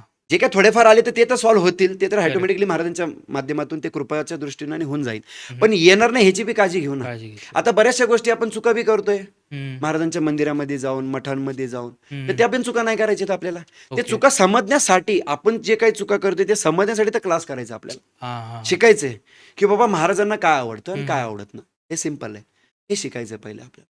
मग याच्यात काय जनरली चुका करतात लोक? ह्याच्यात जनरली चुका म्हणजे काय आहे, न समजता कोणाचं बी ऐकायचं आणि करत बसायचं, हे हम्म. सगळ्यात मोठी चूक हीच आहे. आता समजा मी तुम्हाला म्हणलं बखर वाचा, पण तुम्ही हम्म. मला उलट विचारलंच नाही, तू वाचलंय का. हा. तू मला वाचायला सांगतो, तू वाचलंय का, तू वाचलेला नाहीये, मग तू आम्हाला कसं काय सांगतोय वाचा. हा. नाही, मला अनुभव आला, ठीक आहे, तुला अनुभव आला, पण याचा अर्थ थोडी की मला बी अनुभव येणारच आहे. बरोबर आहे ना. खरंय. मला समजा मला बखर वाचलं आणि मला अनुभव आला आणि मी तुम्हाला सांगतोय की तुम्ही वाचा. हम्म. ऍक्च्युली स्वार्थासाठी आपण बखर वाचू शकत नाही, ग्रंथ वाचावं नाही. ओके. ग्रंथ कशासाठी आहे, आपल्याला महाराजांच्या जवळ जाण्यासाठी, वा. महाराजांच्या जवळ जाण्यासाठी आहे, की बाबा आपण काय अशी सेवा करू महाराजांची की आपण जवळ जाऊ शकतो. हम्म. त्याच्यासाठी ऍक्च्युली ग्रंथ आहे. स्वार्थासाठी ग्रंथ वाचणार तुम्ही, फक्त शब्द वाचणार आहे तुम्ही, तुम्हाला मतितार्थ कळणार ना, त्याच्या आतमध्ये जो प्रेम आहे महाराजांचा, जो ज्ञान आहे तो तुम्हाला मिळणारच नाहीये. करेक्ट. नुसतं आपण वाचतोय का त्यांनी सांगितलंय, हम्म. हाही सगळ्यात मोठी चुकी आहे.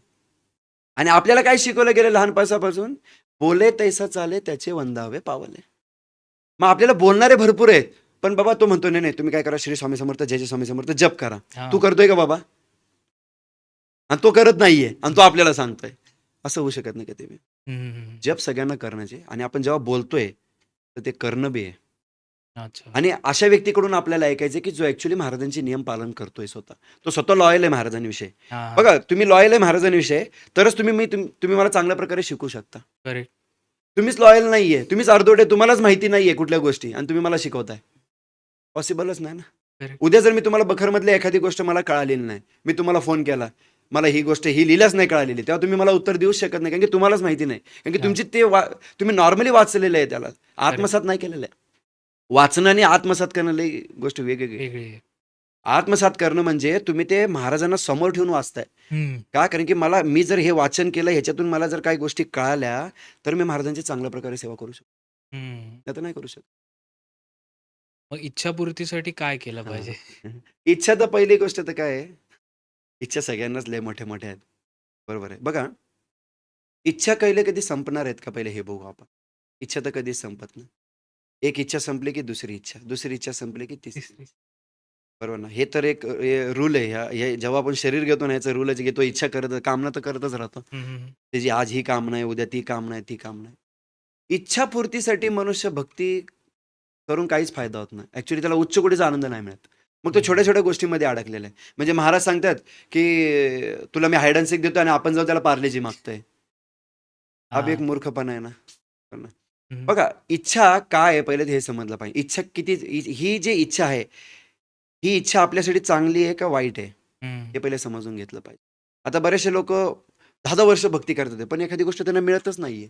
हं. न मिळण्याच्या पाठीमागे कारण काय, की महाराज बुद्धिमान आहेत ना. हो. महाराजांना माहिती आहे, ही जर वस्तू त्याला दिली, तर ह्याचा अजून कल्याण. जीवनामध्ये संकट अजून हं. जास्त येऊ शकतात. म्हणून त्याला ती गोष्ट देतच नाही महाराज. बरोबर. महाराज म्हणजे तुला तर अक्कल नाही, मला तर अक्कल आहे ना, कारण की मी देणार आहे. वाह! मला अक्कल आहे. तुझ्यासाठी काय चांगलं आहे, काय वाईट आहे हे मला माहिती आहे. हं, तुला हं, जरी हं. माहिती नसेल तरी. तू इच्छा करत राहा, हां. पण द्यायचं की नाही ते मी ठरवणार ते. हा पॉइंट आहे.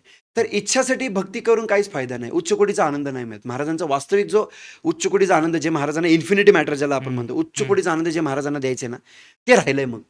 ते राहतंय ह्या जीवनामध्ये, आपण ते घेत नाहीये. हं. आणि ती सगळ्यात मोठी चूक आहे.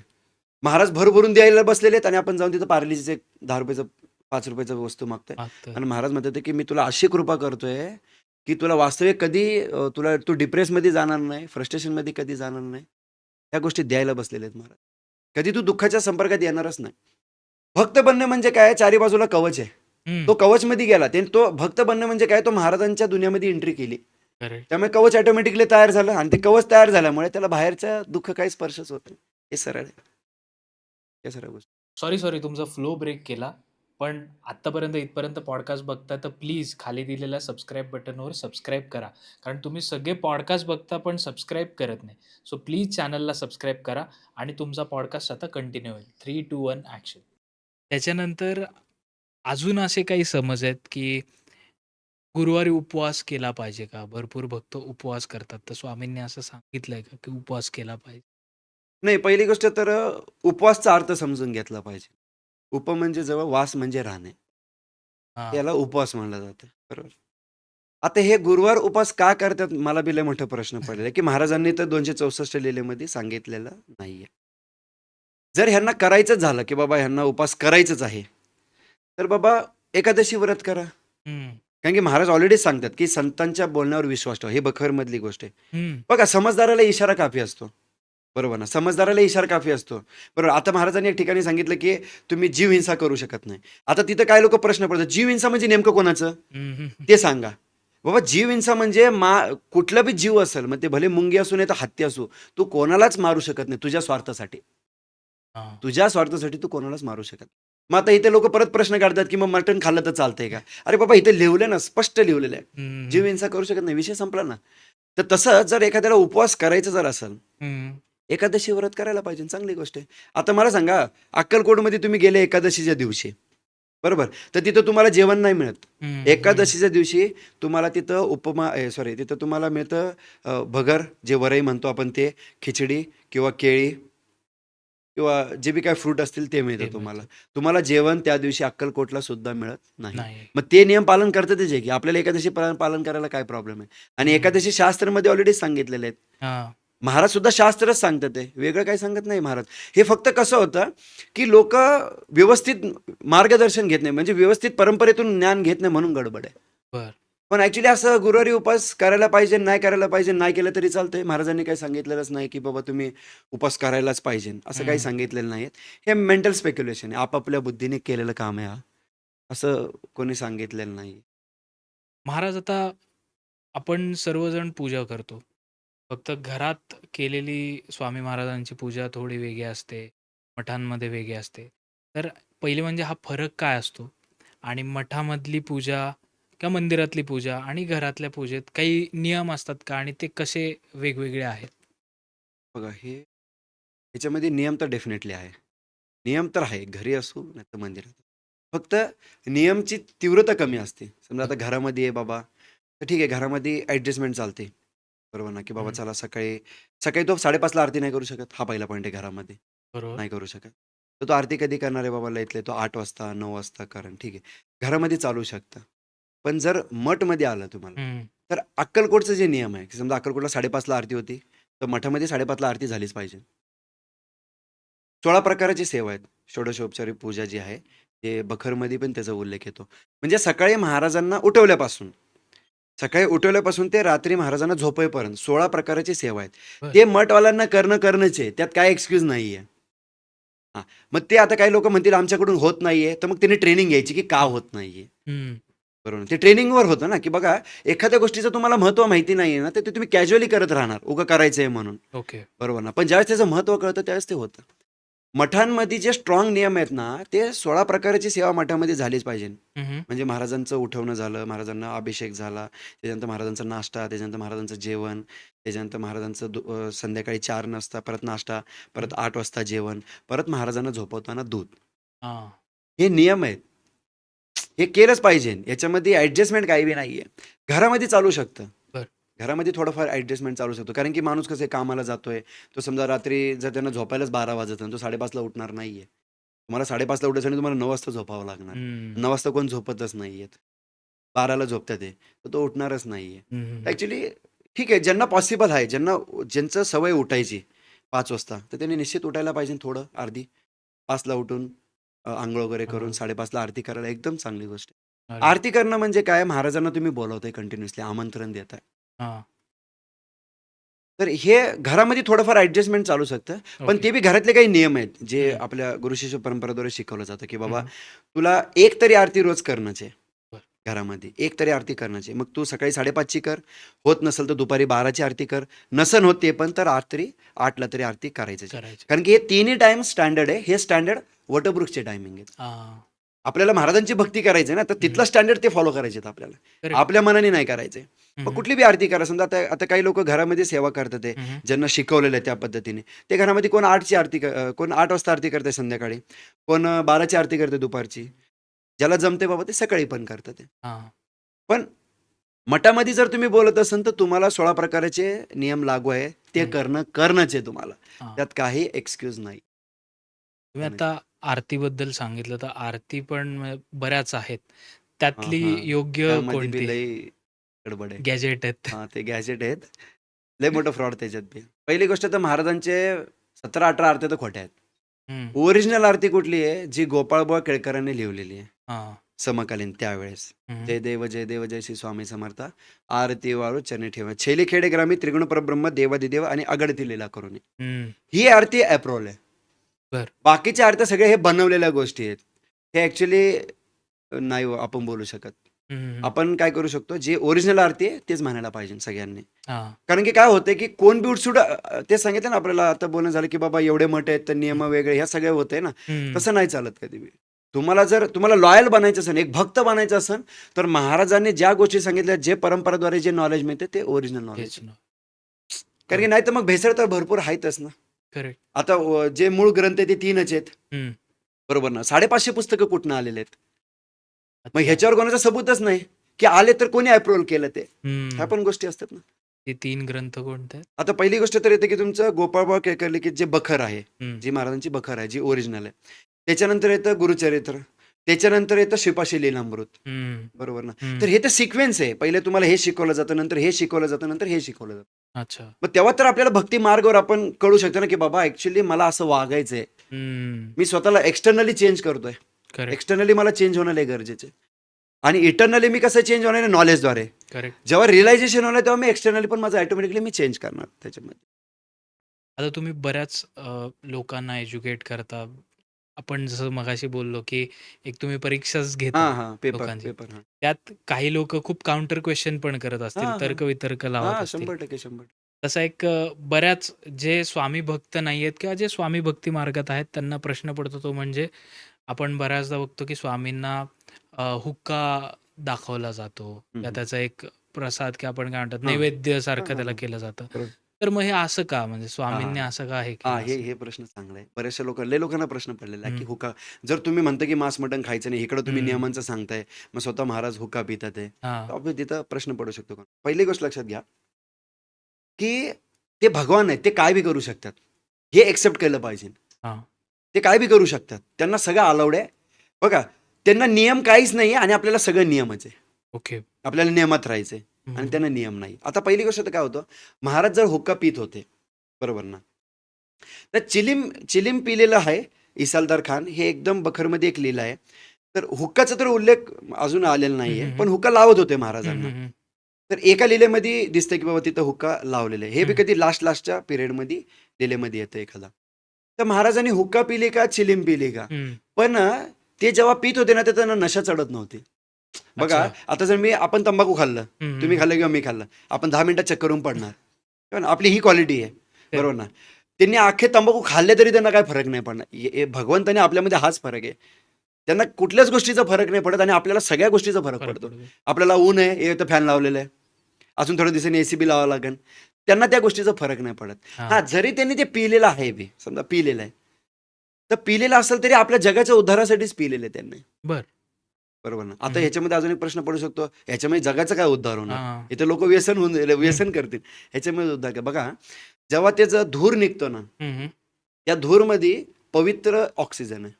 ओके. ते ऑक्सिजन आणि आपलं ऑक्सिजन मिक्स होतं. बरं. बरोबर आहे. ते शुद्धीकरण होतं त्याचं. आणि हं. महाराज कधी-कधी असे ह्याला म्हणलं तर अचिंत्य लीला. बघा, हुक्का पिलं काय फरक नाही पडला. हं, हं, हं, बरोबर हं. ना? चिलीम पिली काय फरक नाही पडला. आता चिलीम पिली ती तरी एक लीला आहे. त्या हं. चिलीममध्ये ना तंबाखू होती, काही ना नव्हतं. काहीच नव्हतं. त्याचं विस्तव पण नव्हतं हं, त्याच्यामध्ये. हं. पण महाराजांनी पिली डायरेक्ट सगळं त्याच्यामध्ये ऑटोमॅटिकली आलं ती. ती हं. गोष्ट तुम्ही बघू शकता. हो, तिथं पिक्चर पण आहे त्याच्यावर. हो. तोच एक समर्थ. त्यामुळे दिसतंय बी ते आपल्याला. कारण की ते बकर फॉलो केलेलं आहे करेक्ट. त्याच्यामध्ये. तर त्यात ते दिसतंय आपल्याला. बरोबर ना? हां, आता महाराज जर हुक्का पित होते. समजा पहिले प्राचीन काळामध्ये असं बी व्हायचं, की जसं की आपण दमा लागतोय, खोकला आहे. तर त्याच्यामध्ये गरम पाणी टाकून आयुर्वेदिक काही मिश्रण करून, जडीबुटी मिश्रण करून पण ते प्यायचे. हो. बरोबर ना? त्याचे कारण अनेक कारण आहेत त्याचे. हं. बरोबर ना? तर त्यावेळेस तर औषध पण नव्हते. तर बरोबर. आयुर्वेदिक औषध म्हणजे जसं आपण आता कधी-कधी लई सर्दी झाली, तर आपण वाफ घेतो. तर हं. महाराज हुक्का प्यायचे. ते वाफ घेणंच झालं शेवटी. करेक्ट. त्याचं जर मेडिकल रिझन पण असू शकतं हं, हं, त्यावेळेस. हं. बरोबर आहे. की हुक्का पिलं म्हणजे असं नाही की महाराजांनी डायरेक्ट हुक्का केलं आणि सगळ्यांना नाचायला लावलं आणि सगळ्यांना म्हणले तुम्ही पीत जा. असं बी नाही ना. तर नाही, नाही. पहिली गोष्ट समजून घ्यायची की ते हुक्का का पिले असणार आहे? हं. काय रिझन असणार आहे? बरोबर ना? हं. आता त्यावेळेस कसं होतं की बाबा औषधी आयुर्वेदिकच औषध. मग ते आयुर्वेदिक औषध जर मिक्स केलं आणि ते जर तुम्ही पिलं, तर तुम्हाला तुमचा दमा किंवा खोकला किंवा जे बी काय असेल ते कमी होऊ शकतं. कमी होऊ शकतो. बरं, अशा बऱ्याचशा गोष्टी आहेत. बरं. मगाशी आपण उल्लेख केला नामस्मरणाचा. तर नामस्मरण आणि नामपारायण याच्यामध्ये फरक काय? बघा, नामस्मरण हे माणूस लॉयल्टीने रोज घेतोय. मग त्याच्या जीवनामध्ये संकट येऊ, नाही येऊ, तो लॉयल आहे. तो घेतोय कंटिन्युअसली कारण की त्याला भक्त बनायचं आहे. हं. तो हे विचार नाही करत, "अरे, की मला संकट आलंय, मग आता जप करतो. आता संकट नाही, पीसफुल आहे. आता काय नामस्मरण करायची गरज नाही." हं. असं नाही विचार करत आहे तो. तो लॉयल आहे. अच्छा. तर तो डेली घेतोय. डेली त्याचं शेड्यूल आहे, की बाबा मी रोज 1.5 तास महाराजांना, 1.5 तास, अर्धा तास, 1 तास मी वेळ देणार महाराजांना. हं, हं, तो हं. लॉयल आहे. बरं. बरोबर आहे. आता नामपारायण ह्याच्यामध्ये काय होऊ शकतं, हे लोकं कंटिन्युअसली काय नाही करणार. हे 7 दिवसाचं करतील, 11 दिवसाचं करतील, 1 महिन्याचं करतील. नंतर काय? नंतर काहीच नाही. हं. हे बी चुकीचं आहे ना. तुम्ही नामस्मरण कंटिन्युअसली करायचं तुम्हाला. करेक्ट. पारायणमध्ये काय होतं, की विशेष एका काळामध्येच तुम्ही तेवढं कार्य करणार आहे. हं. विशेष एका काळ आहे. त्या कार्यामध्येच तुम्ही तेवढे 7 दिवसाचं तुम्ही जर पारायण घेतलं, तुम्ही 7 दिवस 2 तास नाही 10 तास बी बसून जप करू शकता. हां, बरं नंतर काय? आणि भक्तीमध्ये असं बंद काहीच नाही पडत. ते हां. कंटिन्यू चालूच आहे. जप करताय कंटिन्यूअसली चालूच आहे. आता गेल्या 15 वर्षापासून मी बखर वाचतोय कंटिन्यू चालूच आहे अजून बी. चालूच आहे. ते न संपणारा विषय हा. भक्ती मार्ग कसा आहे, हा समुद्र आहे, न संपणारा विषय. पण हा वाह! समुद्र गोड आहे. हा खारट नाहीये. ह्याच्यामध्ये काय होतं, तुम्ही स्वतःची बी ताण भागू शकता आणि दुसऱ्याची बी ताण भागू शकता. वाह! तर हा गोड समुद्र आहे. हं, हं, हं. तर हा गोड समुद्र प्रत्येकाने घेतला पाहिजे. प्राशन केलं. बरं. आता ज्या लोकांना तुमच्या इथे जॉइन व्हायचं असेल किंवा त्या परीक्षेला बसायचं असेल, तर काय नियम आहेत किंवा ते कसे तुम्हाला कॉन्टॅक्ट करू शकतात? कसे तुमच्यापर्यंत पोहोचू शकतात? हां, आता ह्याच्यामध्ये काय होतं माहिती आहे का, ज्यांचं मठ आहे किंवा सोसायटी आहे किंवा बाबा काही जणांना माहिती आहे आपण एक कधी काय आता कसं होतं भले सोसायटीमध्ये काही नाही आहे, हं, पण समजा एक 20-25 मित्र आहेत. हं, बाबा त्यांना बी नॉलेज घ्यायचं आहे. हं, तर ते घेऊ शकतात. कॉल करून जे काय असेल जे बी काय आपले नियम असतील ते सांगितलं जातं त्यांना, की बाबा तुम्ही आता जप वगैरे करताय का? काय करताय? मग तुम्ही किती वर्ष झाले भक्तीमध्ये आहे? हं, हं, मग ते कुठं आहे? आता ते अक्कलकोटला येतील किंवा पुण्यामध्ये येतील. बरोबर ना? आता ते कुठे येणार आहेत त्याच्यावरून हां, ते होऊ शकतं त्याच्यावर. त्याच्यावर. समजा ते म्हणले, की बाबा बॉम्बेला असेल, तर बाबा नाही तुम्ही या बॉम्बेला. हं, मग ते काय असेल आपण तिथे जातो. कमीत कमी 40 ते 50 लोकं कमीत कमी असायला पाहिजे. बरं, जास्तीत जास्त 100. बरं. त्याच्यावर 1 क्लासचे आपले नियम आहेत काही, की हं, आपण 100च्या वर एक बी माणूस नाही घेत. कारण की ते कळणार नाही. कारण की हं. पेपर केल्यानंतर परत आपले प्रश्न उत्तर असतात. अच्छा. कारण की एक व्यक्तीला तरी प्रॉपर कळला पाहिजे. असं नाही की आम्ही 200 लोकं बसवलेले आहेत आणि आणि काय? काही लोकं टाईमपास करतात आहे, काही लोकं सिरियसली आहेत, हं, हं, नाही हं. का? आणि काही लोकं बसायचे म्हणून बसलेले आहेत. तसं नाहीये. अच्छा. ह्याच्यामध्ये नियम आहे, की बाबा पहिले तुम्ही ठरवा, की त्याला खरंच बसायचं आहे का? खरंच त्याला लॉयल बनायचं आहे का महाराजांविषयी? हां. त्याच लोकांना हुडका आणि त्याच लोकांना पहिले बसवा. कारण की ते लोकं सुधारले तर बाकीचे लोकं ऑटोमॅटिकली सुधारतात. वाह! हा पॉइंट होतो. पण करेक्ट. कमीत कमी 50 जास्तीत जास्त 100 हं, आणि मठवाले असेल तर ते सांगू शकतात, की बाबा असं-असं मठ आहे. हं. आता वटवृक्षला जर हे क्लास होते तर सगळीकडे व्हायलाच पाहिजे. असा करेक्ट. याचा उद्देश आहे ॲक्चुअली, की ह्याच्याने काय होतं, की प्रत्येक व्यक्ती भक्ती मार्गामध्ये येतो आणि त्याच्या चुका पहिले आपल्याला कळतात. आता प्रत्येकाचा एक प्रॉब्लेम आहे. मी बरोबर भक्ती करतोय. हा हं, प्रॉब्लेम आहे. मग त्यामुळे ह्या माणसाला ज्ञान मिळणं लय कठीण होतं. कारण की तो अहंकार झाला ना त्याचा, हं. की मला महाराजांविषयी खूप माहिती आहे. काय माहिती आहे बाबा? तर त्याला काहीच माहिती नाहीये. ना त्याला ग्रंथचं सिक्वेन्स माहिती नाही, त्याला जपचं सिक्वेन्स माहिती नाही, जप कुठला करायला पाहिजे, काहीच माहिती नाहीये. हं, हं. मग ह्याच्यामुळे काय होतं, की आपण डिस्टर्ब राहतो कायम, की आपण राइट. भक्ती करतोय, पण आपल्याला समाधान नाही त्या भक्तीचं. जसं आपण समुद्राचा उल्लेख केला, की हं, समजा माझ्याकडे अर्धवट नॉलेज आहे, बरोबर ना? तर मीच कन्फ्यूज आहे, की बाबा हे बरोबर आहे का चुकीचं आहे? हं. आणि मी मग दुसऱ्याला काय सांगणार? करेक्ट. बरोबर ना? आता समजा मठ असतील, सोसायटी असतील किंवा एखादा ग्रुप असेल, तर ते आपली ज्ञानोदयांची सेवा कुठं बी घेऊ शकतात. काय अरे प्रॉब्लेम वाह! नाहीये. आणि जे अक्कलकोटला येणार असतील, आता काही लोक असे आहेत, की ते 50 लोकांचा ग्रुप आहे. ते हं, बस करून येतात. मग हं. ते ऑलरेडीच आपल्याला सांगतात, की तुम्ही इकडे येऊ नका, आम्हाला दर्शन करायला यायचंच आहे. वाह! मग त्यावेळेस आपण तिथे त्यांच्यासाठी हॉल अरेंजमेंट करतो. हं, हं. मग ते लोकं तिकडे येतात, त्यांचं दर्शन वगैरे झालं, की त्याच्यानंतर तिथं क्लास पण होता. अच्छा. मग ते 50 लोकांना पेपर वगैरे देऊन त्यांचे निम्मं काम तर तिथंच संपून जातं ना. बरं. दर्शनाला तर येणारच आहे. हं, हं, हं. बाबा मग त्याच्यानंतर तिथं हा क्लास पण क्लास होऊन पण होता. जातं. त्याच्यानंतर त्यांना महाप्रसाद दिला जातो. त्याच्यानंतर त्यांना असं एक आपलं स्टिकर आहे. बरं. हा स्टिकर पण त्यांना दिला जातो आणि महाराजांचा लावलेला नैवेद्य प्रसाद असतो. ते प्रत्येक व्यक्तीला हा स्टिकर हं, हं. आणि प्रसाद दिला जातो. अच्छा. आणि याच्या स्टेप्स कशा असतात? म्हणजे जसं तुम्ही सांगितलं, की परीक्षा असते. मग त्याच्यानंतर काय असे काही हां, स्टेप स्टेप्स किंवा स्टेप प्रोसेस असते? निश्चित आहे त्याचे. पहिला हं, स्टेप असतो पेपर. हं. पेपर झाल्यानंतर त्याची आयडी बनते. तो ग्रुपमध्ये जॉइन होतो. बरं, त्याच्यानंतर ग्रुपमध्ये त्याला माहिती मिळत जाते. इथं डायरेक्टली कोणीही ॲड होऊ शकत नाही. इथं सगळ्या गोष्टीचे नियम आहेत. बरं. कारण की त्याला ग्रुपमध्ये काय चाललंय कळतच नाही. कुठल्या विषयावर बोलतोय कळतच नाही. ह्या हं. पेपरद्वारे काय होतं त्याला कळतं, की बाबा आपण पेपर केले म्हणे तर त्याला ग्रंथाचा विषय माहिती कळून जातं. महाराजांविषयी कसं भक्ती ठेवली पाहिजे हे कळून जातं बेसिक. हं. त्याचं जप कसं केलं पाहिजे. ह्या 3-4 गोष्टी त्याचे क्लिअर होतात. हां. त्याच्यानंतर येतं स्वामी आणि मी क्लास. जर हं. त्याला आता समजा तो ग्रुपमध्ये आहे. समजा तुम्ही जॉइन झाले, पेपर केलं, तुमची आयडी बनली, तुम्ही जॉइन झाले. तुम्ही जॉइन झाल्यानंतर तुम्हाला एक दिवशी असं वाटलं, नाही मला आता ह्याच्या पुढचं नॉलेज घ्यायचं आहे. हां. मग त्याच्यानंतर स्वामी आणि मी. तो अच्छा. जो क्लास आहे. मग त्या क्लासमध्ये आपण स्लाईडमध्ये प्रोजेक्टर वगैरे लावून ते सगळं दाखवलं जातं, ते शिकवलं जातं. हं. त्याची 3 तासाची ट्रेनिंग असते. बरं. पहिला पेपर आहे आपला अर्धा ते 1 तासामध्ये पेपर होतो. ओके. तर 3 तासाच्या क्लासमध्ये पूर्ण विषय क्लिअर होतात. काहीच शिल्लक राहत नाही. बरं. मग त्याच्यानंतर त्याला कळतं, की आपल्या चुका कुठं-कुठं झाल्यात, आपल्याला काय-काय सुधारायचे आहेत. हां. बरोबर. तर त्याच्यानंतर तो पुढे हळू-हळू मग पुढे-पुढे जाऊन तो सेवा घेऊ शकतो. बाबा भरपूर सेवा आहेत, असंख्य सेवा आहेत. मग ओके. त्या सेवेच्या बाबतीत त्याला शिकवलं जातं. समजा आता एखादा व्यक्ती आला, नाही, नाही, आता जसं की तुम्ही जसं बोलताय, मला बी तसं बोलायचंय लोकांना, मला बी क्लास द्यायचा आहे. मग त्याला ते शिकवलं जातं. बरं. कोण एखादा व्यक्ती आला, नाही बाबा मला महाराजांसाठी प्रसाद बनवायचा आहे, जो वटवृक्षाला नैवेद्य लागला जातो. मग त्याला ते शिकवलं जातं. बरं. कोण एखादा व्यक्ती म्हणला, नाही मला प्रचार करायचा आहे. तर प्रचार करण्यासाठी नॉलेज पाहिजे ना, ग्रंथाचं नॉलेज पाहिजे. बाबा लोकांनी कसं वाचन केलं पाहिजे, हं, हं. वाचन केल्यानंतर ते कसं समजून घ्यायचंय. हं, हं. मग ते असंख्य गोष्टी आहेत सेवेचे.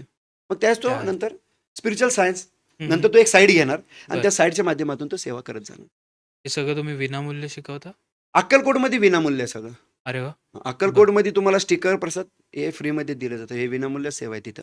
कारण बरं. की तिथं काय होतं, स्वामी महाराजांनी स्वामी सुतांना ज्ञान दिलंय वटवृक्ष हं. देवस्थानामध्येच. हं, हं. त्यामुळे तिथं पैसे आपण घेऊ शकत घेऊ नाही आणि शकतो. घ्यायला बी नाही पाहिजे हं, हं. अक्कलकोटमध्ये.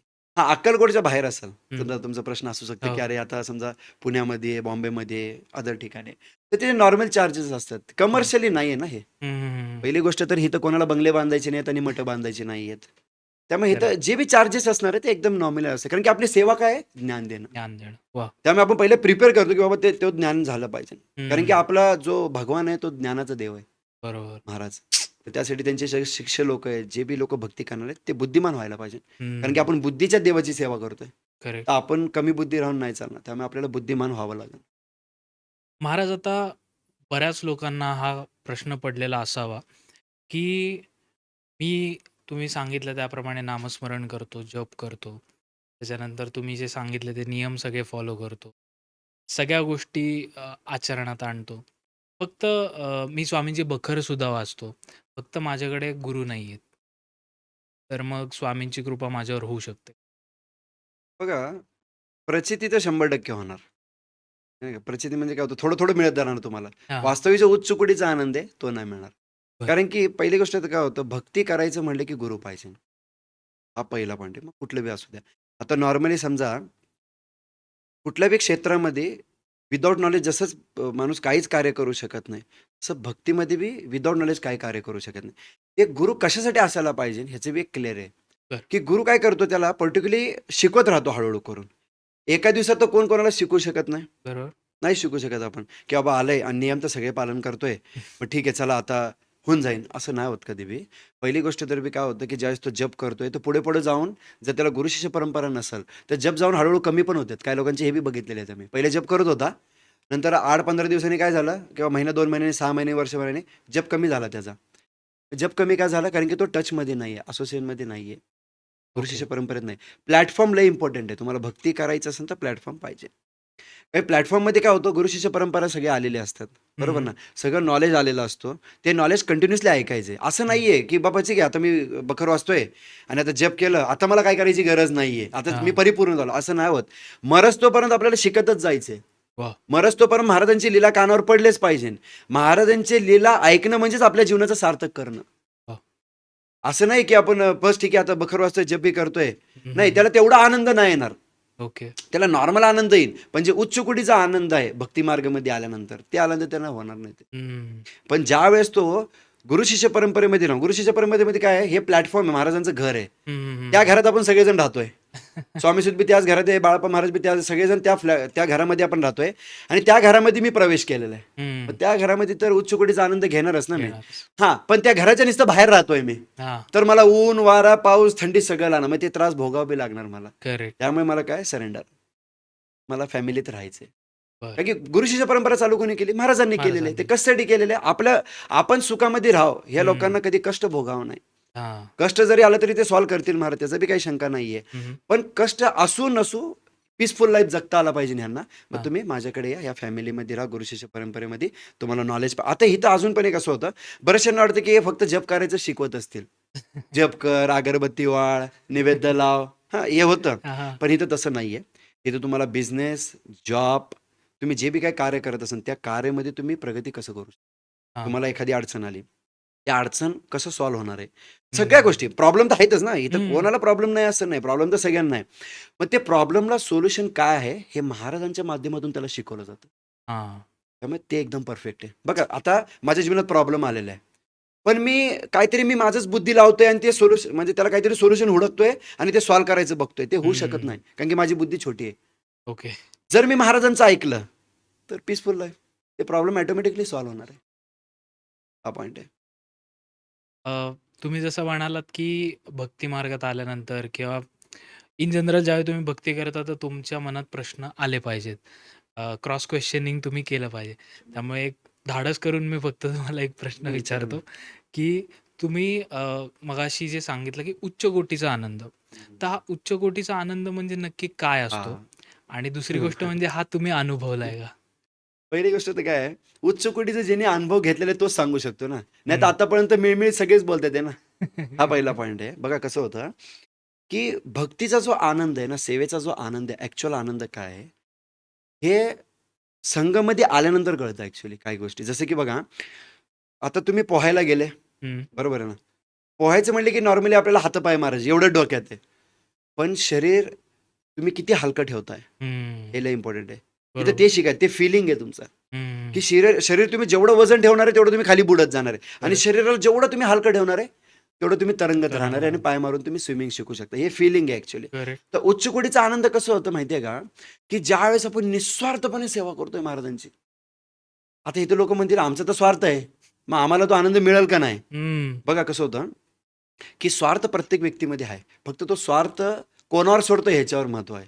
की बघा आता हे मला असं वाटतं हे माझं काम आहे महाराज, हे झालं पाहिजे. ही माझी इच्छा झाली. पण महाराजांची इच्छा आहे, नाही होणार आहे काम. तर आपण पीसफुल राहिलं पण ठीक आहे. नाही तर नाही, काही प्रॉब्लेम नाही. ॲक्सेप्ट केलं. एक्सेप्ट केलं पाहिजे त्याने त्या गोष्टी. एक्सेप्ट नाही केलं, नाही, नाही, तो नाही, नाही, हे झालंच पाहिजे, हे झालंच पाहिजे, हे झालंच पाहिजे ना, तर त्या व्यक्तीचं कामच नाहीये ते गोष्ट. तो आनंद ते घेऊ शकत नाही.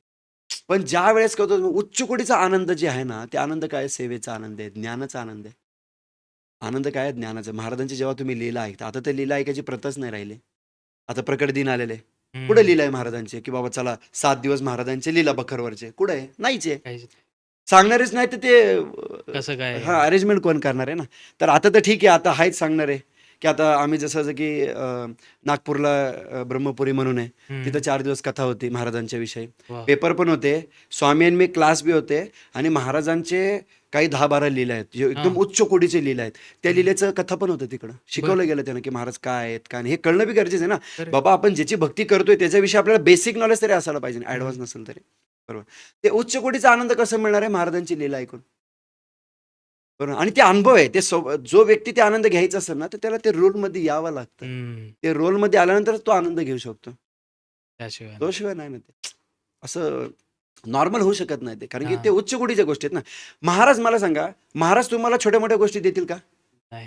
देणार तर तुम्हाला उच्च कोटीचंच देणार. ते स्वतः जर म्हणतात की तुम्ही माझी मुलं आहेत, हं. तर महाराज तुम्हाला उच्च कोटीच्याच गोष्टी देणार. साध्या मिळमिळी गोष्टी कधीच देणार काहीच नाही. नाही. आणि आपण हेच चूक करतोय, रोज मिळमिळी गोष्टी मागायला रोज जातोय. हे सगळ्यात मोठी चूक आहे. मग त्याला उच्च कोटीचा आनंद कसं काय देणार असं. महाराज? नाही देऊ शकत. आपण ह्या जीवनाचं जे उच्च कोटीचा आनंद आहे, ते ज्ञानाने आपण हळू ट्रेन पेपर दिले, स्वामींनी मी क्लास केले. तो ऐकत गेलाय. त्यावेळेस त्याला कळतं की हां, सेवेचा ॲक्चुअली हा आनंद आहे. तर जसं की आपल्या अक्कलकोटला सेवा होतात. वटवृक्ष मंदिरामध्ये मोठे-मोठे नैवेद्य लावले जातात. रात्र-रात्रभर सेवा असते. ते घ्या ना आनंद तुम्ही एक दिवशी या. हां. तिथं नक्की. एक दिवशी सेवा करा. तुम्हाला कळेल की काय उच्च कोटीचं that is a infinity matter काय असतं ते कळतं तिथं. वाह! सेवा बघा सेवा ज्यावेळेस तुम्ही करताय प्रॅक्टिकली निस्वार्थपणे तुम्हाला पहिले तर तुम्हाला ट्रेन केलं गेलं. हं. ट्रेन केलेलं गेलं. मग ट्रेन केल्यानंतर जेव्हा तुम्ही सेवा करताय ना, तर तुम्ही एकदम उच्च कोटीच्या आनंदाने सेवा करताय. तर तुम्हाला रिटर्न बी तसंच मिळणार आहे. आज तिथं मला सांगा 11, 11:30 किंवा 10 वाजता मंदिरात आम्ही आतमध्ये जातो. जे काय 30-40 लोकं असे सेवेकरी सगळे लेडीज असतील, जेंट्स असतील, जे बी काही भक्त लोकं आहेत. सकाळी 7:30-8ला बाहेर येतो आम्ही. हं. रात्रभर आतमध्ये सगळं अख्खं डेकोरेशन केलेलं असतं महाराजांना. कारण की वाह! महाराजांनी आपल्याला सगळं चांगलंच दिलंय ना. हं. मग आपण काय चांगलं द्यायचं नाही महाराजांना. आपण पण बेस्ट नक्की. द्यायचं एकदम. मग आपले नैवेद्य बी सगळ्या बेस्ट क्वालिटीचे. वाह! क्लास बी सगळे बेस्ट क्वालिटीचे आणि हं. भजन सुद्धा बेस्ट क्वालिटीचे. वाह! सगळं जे बी आपल्याला महाराजांना द्यायचे ते बेस्ट क्वालिटी. छोटं-मोठं द्यायचंच नाही. द्यायचंच नाही. कारण की महाराज आपल्या बाबतीत छोटा विचार केला तर चालेल का आपल्याला? नाही. नाही चालणार. त्यामुळे आपल्याला विचार मोठे ठेवायचे आहेत. हे ज्यांचे विचार छोटे आहेत ना तिथं गडबड आहे. हं. त्यांचे विचार छोटे आहेत. त्यांना थोडंसं लावायचंय महाराजांकडून जास्ती मागायचंय. बरोबर ना? तर त्यांचं हे गडबड आहे. हं. तर उच्च कोटीचा आनंद घ्यायचा नंतर तुम्हाला एक दिवशी सेवेला यावं लागेल, रात्रभर जागावं लागेल वाह! आणि मग तुम्हाला कळेल की अरे उच्च कोटीचा आनंद सेवा ॲक्चुअली काय आहे हे हं. तुम्हाला कळेल. वाह! कारण की सेवा तुम्ही आणि मी कन्सिडर नाही करू शकत ना. हां, मी हे करतोय म्हणजे सेवा झाली. मी हे नाही. महाराज काय सांगतात ते बघा. ते महत्व. स्वामीसुत काय म्हणतात ते, गोपाळबा केळकर काय म्हणतात ते, सेवा म्हणजे ॲक्चुअल काय ते कळणं हं. गरजेचं आहे. वाह! तेव्हा आपल्याला उच्च कोटीचा आनंद ते मिळू शकतो. मी आता एवढंच बोलू शकतो हं. कारण की ते प्रॅक्टिकल गोष्ट आहे ते. खरं आहे. खरं ते आहे. ते तुम्ही जेव्हा येणार अनुभवायचं. अनुभवाची गोष्ट आहे. जेव्हा तुम्ही ते येणार तेव्हाच ते अनुभव घेऊ शकता तुम्ही. अगदी नाही खरं घेता आहे. येणार. आता जो तुम्ही उल्लेख केला ना, की लीलांच्या बाबतीतला, हां. तर आज आम्हाला ही पर्वणी मिळाली ह्या पॉडकास्टची. तर 1-2 लीला तुम्ही सांगाल आम्हाला थोडक्यात? कुठले? सुंदर. मला तर लीला तुम्ही रातभर सांगा मी बसेन सांगाल तुम्हाला. ॲक्चुअली सगळ्यात एक बखरमध्ये एक लीला आहे, जे मला आवडणारी लीला आहे, जे मी कायम ऐकतो आणि वाचतो बी. कारण की मीच रेकॉर्डिंग करतो, कधी-कधी मीच ऐकत बसतो. वाह! असं बी होतं. तर ती लीला काय आहे, शेषाचार्य अग्निहोत्र. लीला क्रमांक ज्यांच्याकडे बखर आहे ते बघतील. तर 124वी लीला आहे. ती लीला जर तुम्हाला कळाली, तर तुम्हाला बखर कळालं. बरं. हां, त्याच्यामध्ये ती अशी लीला आहे ना, कारण की ती लीला आत्मसाक्षात्कारावर आहे आणि डिव्होशन सर्व्हिस काय आहे त्याच्यावर आहे. मागायचं नाही महाराजांना ह्याच्यावर आहे. ह्या सगळ्या गोष्टी सांगितलेल्या गोष्टी आहेत त्याच्यामध्ये. बरं. तर शेषाचार्य अग्निहोत्र जे आहे ते ऑनेस्ट होते एकदम. ऑनेस्ट डिव्होटी भक्त होते. तर त्यांची महाराजांविषयी लई प्रीती होती. जर तुम्ही 264 लीला वाचले आणि ही एक लीला वाचली ना, तर माणसाचे जीवन सफल होतं ॲक्चुअली. वाह! ह्या लीलेमध्ये लय मजेशीर आहे. मी जेवढं सांगता येईल हो, तेवढा हो. प्रयत्न करतो. ह्या लीलेमध्ये काय आहे, शेषाचार्य अग्निहोत्री एक ब्राह्मण होते. एकदम प्रामाणिक ब्राह्मण होते. तर एकच व्यक्ती असं होतं, की ते व्यक्ती आले मठामध्ये, की महाराज पाय जवळ करणार, त्यांना दर्शन घ्यायला देणार, हं. सगळ्या गोष्टी म्हणजे त्यांना आशीर्वाद देणार आणि एकदम ते व्यक्ती दिसलं की महाराजांना आनंदच होणार. भले ते व्यक्ती तिकडं 10-20 फुटावर लांब आहे आणि इथं जवळ-जवळ 200-300 लोकं बसलेले आहेत. पण ते व्यक्ती जवळ आले, की महाराज एकदम आनंदात होणार. त्यांना एकदम चरण असे महाराज सगळे पुढे पुढे करणार करणार. आणि तो व्यक्ती येणार. तो आल्यानंतर महाराजांचे चरण आहे ना असे चांगल्यापरीने न्याहाळणार त्याला वाह! आणि त्याचं चांगलं दर्शन घेणार आणि तो निघून जाणार. हे असं एकच व्यक्ती आहे, एकच बखरमध्ये अशी लीला आहे, की ज्याला महाराजांनी स्वतःहून चरण दिलेले आहेत. बरं. साक्षात महाराजांचे जे अमृत चरण आहेत, ते अमृत चरण गुलाबासारखे चरण आहेत महाराजांचे. हं. ते एका व्यक्तीला दिलेली लीला आहे. वाह! तर मला आवडणारी सगळ्यात बेस्ट लीला आहे. हं, हं. आणि त्याच्यानंतर त्या व्यक्तीला बघा कसं होतं, की ज्याच्याकडे थोडं कमी नॉलेज असतं ना, बघा आता त्याच्याबरोबर जे एवढं दिव्य लेव्हल घडत होतं. एक दिवशी काय झालं, की एक दिवशी ते आले सकाळी आणि त्यांच्या मनात आलं असं, की याला महाराजांकडे एवढे पेढे, गुलाबजामुन सगळे आहेत राव. पण कधी अशी महाराज चरण तर देतात मला, पण कधी महाराजांची इच्छा नाही झाली का, की मला एखादा पेढा द्यावा. हां. माझ्यावर प्रेम कोरडंच का ठेवलं महाराजांनी? हे हे छोटी बुद्धी आहे ना. तर नॉलेज नाही बघा. विदाऊट नॉलेज माणूस छोटी बुद्धी कधी विचार करून जाईल आणि जीवनाचं उच्च कोटीचं जे प्रेम मिळत होतं ते कसं बंद होतं याचं एक कारण आहे. याच्यामध्ये शिकायला मिळतं. आणि त्या दिवशी ते आले. आल्यानंतर परत सेम आले. महाराज हसले, आनंद झाले. तो आला, परत चरण घेतले. चरणावर परत त्यांनी सेवा केली. मग चरण करून उठल्यानंतर तो महाराज म्हणाला, की "महाराज एक पेढा पाहिजे." अच्छा. पेढा पाहिजे म्हणल्यानंतर महाराज नाराज झाले. त्याला हाकलून दिलं. हाकलून दिलं. तर हाकलून दिल्यानंतर त्याला शिव्या पण दिल्या, हाकलून बी दिलं.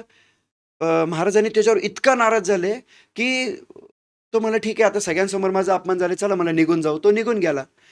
तो रातभर विचार करत होता, "मी मागितलंय काय बाबा? पेढा तर मागितलेला आहे. दुसरं तर काहीच नाही मागितलेलं आहे. हं. एवढं महाराजांना नाराज व्हायचं काय झालं?" हे हं. प्रश्न पडत गेला त्याचा. दुसऱ्या दिवशी आला.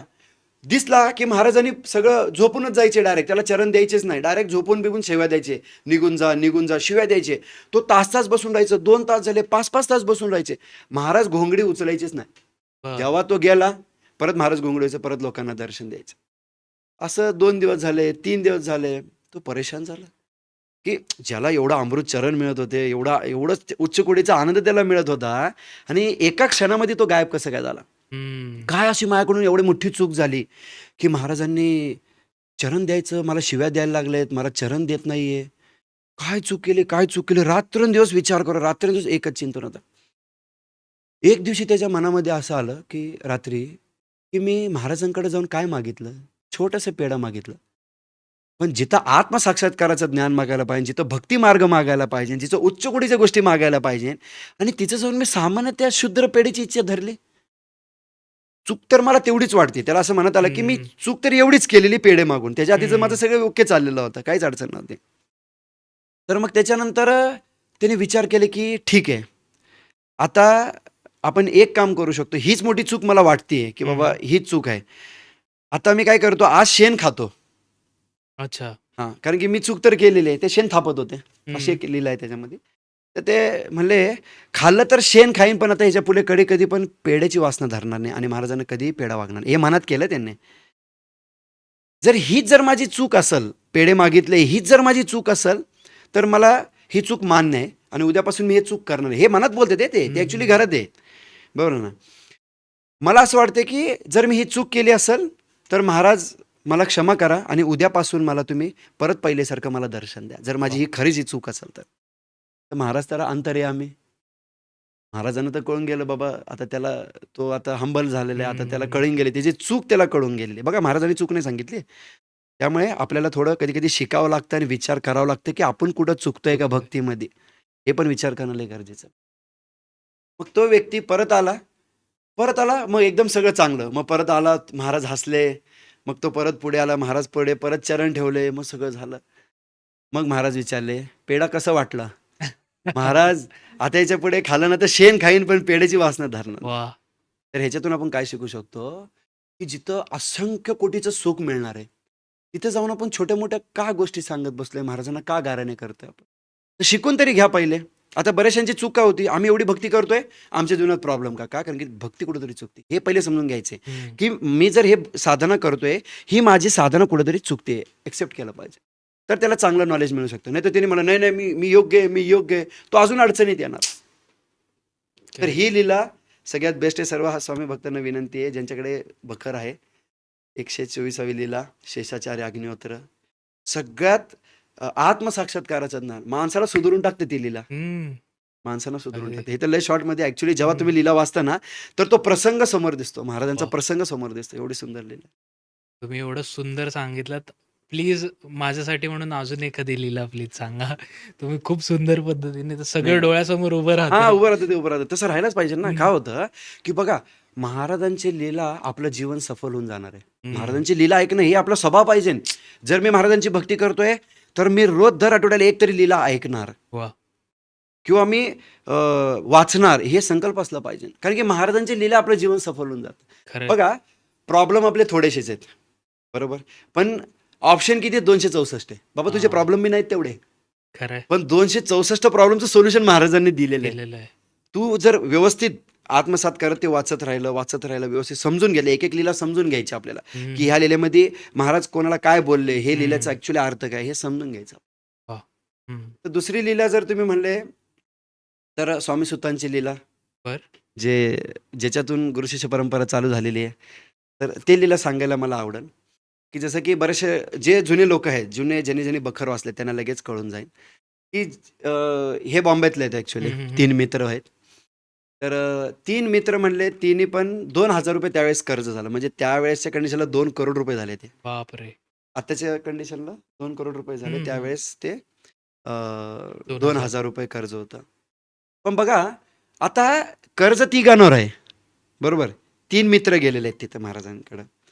तर एक व्यक्ती ह्या लेव्हलला जातं ते भक्त. तर हे काय गूढ रहस्य आहे, हे आपण थोडं जाणून घेऊ. हे मी सामान्य मराठीमध्येच सांगण्याचा हो. प्रयत्न करेल, की लवकर कळून जाईल पटकन लोकांना. की बघा, तिन्ही लोकं स्वार्थासाठी गेले. तिन्ही जण स्वार्थासाठी गेलेले आहेत. पहिला कन्सेप्ट काय होता, की बाबा ठीक आहे आता तारतील नाही तर मारतील. हेच होणार आहे आपल्या जीवनामध्ये. हं. तर आपण चला जाऊ. कारण की त्यावेळेस महाराजांचा प्रचार भरपूर होता.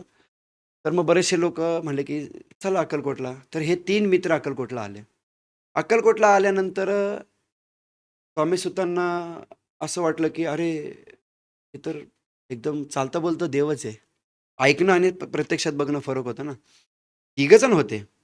पण ह्यांच्यामध्ये जे आत्मसाक्षात्काराचं ज्ञान बघा, जो व्यक्ती हॉनेस्ट आहे, जो व्यक्ती लॉयल आहे, ज्या व्यक्तीला वाटते की बाबा आपण सेवावृत्ती, ज्याला वाटते बाबा हं. भक्त व्हायला पाहिजे, सेवावृत्ती, कुठं ना कुठं त्याला भक्तीचं गेल्या जन्मीचा रस आहे. तर तो व्यक्ती भक्ती मार्गामध्ये चालायला त्याला कंटाळा येत नाही. कंटाळा. तो पटकन कॅच करतो की बाबा मला करेक्ट. हेच करायचंय. मग मी चांगलीच भक्ती करेन ना, खोटी हं. कशाला करू.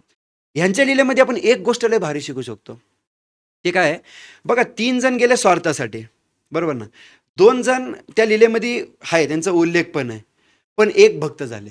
मग हं. 3 जण भक्त का नाही झाले? हां. गेले तर एकाच मूडनी ना. हं. पण एक व्यक्ती भक्त झाले आणि बाकीचे भक्त नाही झाले. आणि हे असे भक्त झाले, की महाराजांचे सूत झाले. महाराजांनी यांना मुलगा स्वीकारला. बरोबर. बरोबर. आणि भक्ती संप्रदायाची जी ध्वजा आहे, ते ध्वजाचे जे मेन अँबॅसेडर आहे, जे हं. मेन लीडर आहे, ते लीडरच स्वामी सुतांना बनवलं. इथपर्यंत जाणं सोपं नाही ना, की नाही. मला सांगा एखादा व्यक्ती छोटीशी कृपा मागायला गेला आणि त्याला डायरेक्ट अँबॅसेडरच बनवून टाकलं. डायरेक्ट त्याला एक ध्वजाच देऊन टाकले. हं. हे एकच आहेत असे ज्यांच्यावर कृपा झालेली आहे महाराजांची. तर बाकीच्या 2 लोकांनी हे का नाही विचार केला, की आपण बी भक्ती करायला पाहिजे. बघा, हं. जो व्यक्ती स्वामी सुतांकडे एक विचार होतं, की बाबा जर आपल्याला महाराज ह्या दुःखातून बाहेर काढू शकतात, तर जन्म-मृत्यूच्या फेरीतून बी महाराज बाहेर काढू शकतात. बरं. हे आत्मसाक्षात्काराचं ज्ञान आहे. हं, हे हं. त्यांना माहिती पडलं. त्याच्यानंतर कसं होतं, की इन्फिनिटी जसं की उच्च कोटीचा आनंद. हो. ह्या 2 जणांना नाही कळालं. हे निघून गेले. ह्यांना कळालं ते रस काय, उच्च कोटीचा हं. भक्तीचा आनंद काय, कारण की ते अनुभव घेतला यांनी. करेक्ट. त्याच्यानंतर तर त्यांना भक्तीचं सगळं ज्ञान दिलं. तर ह्यांच्या लीलेमध्ये आपण काय शिकू शकतो, की ज्या व्यक्ती ऑनेस्ट आहे, जो हं. व्यक्ती प्रामाणिक आहे ना, आता समजा हे महाराज आता ह्यांना बी असं वाटलं असतं, की बाबा ठीक आहे आपला प्रॉब्लेम तर सॉल्व्ह झाले. चला आता घरी जाऊ आणि आपापलं जीवन जगू. नाही. उच्च कोटीचं ध्येय काय आहे या जीवनामध्ये? भक्ती करणं. उच्च कोटीचं ध्येय आहे. त्याच्यानंतर बाबा चला महाराज तर चालते बोलते भगवंतच आहेत. कारण की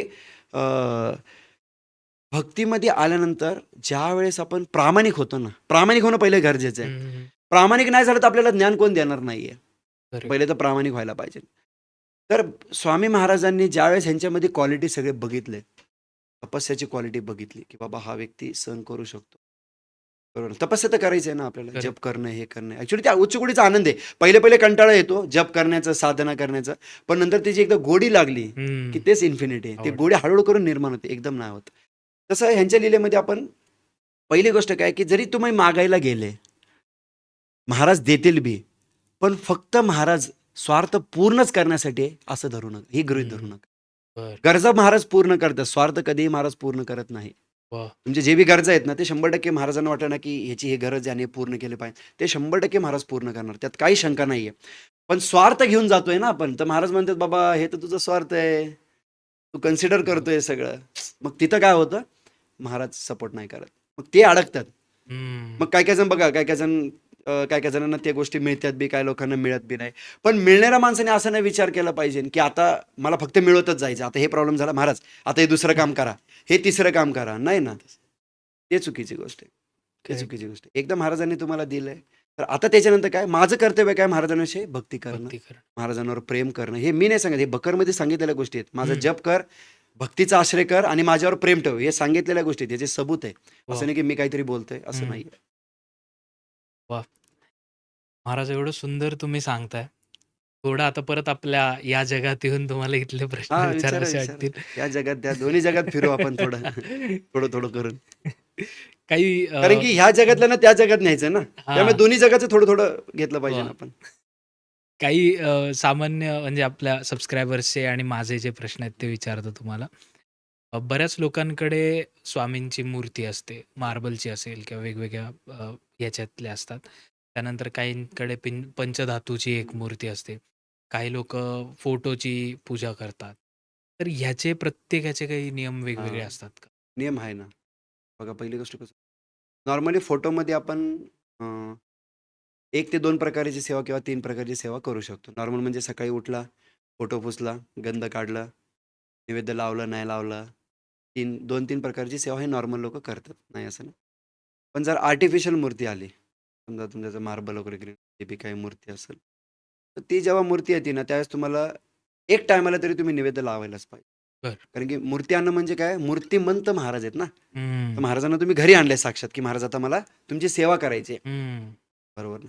तर कमीत कमी तुम्हाला त्यांना रोज अभिषेक नाही जरी झालं तर ॲटलीस्ट त्यांना अंघोळ वगैरे घालून रोज, तर त्यांना काय असेल ते गंध वगैरे लावून, तर त्यांना ॲटलीस्ट एकदा तरी नैवेद्य लावायलाच पाहिजे.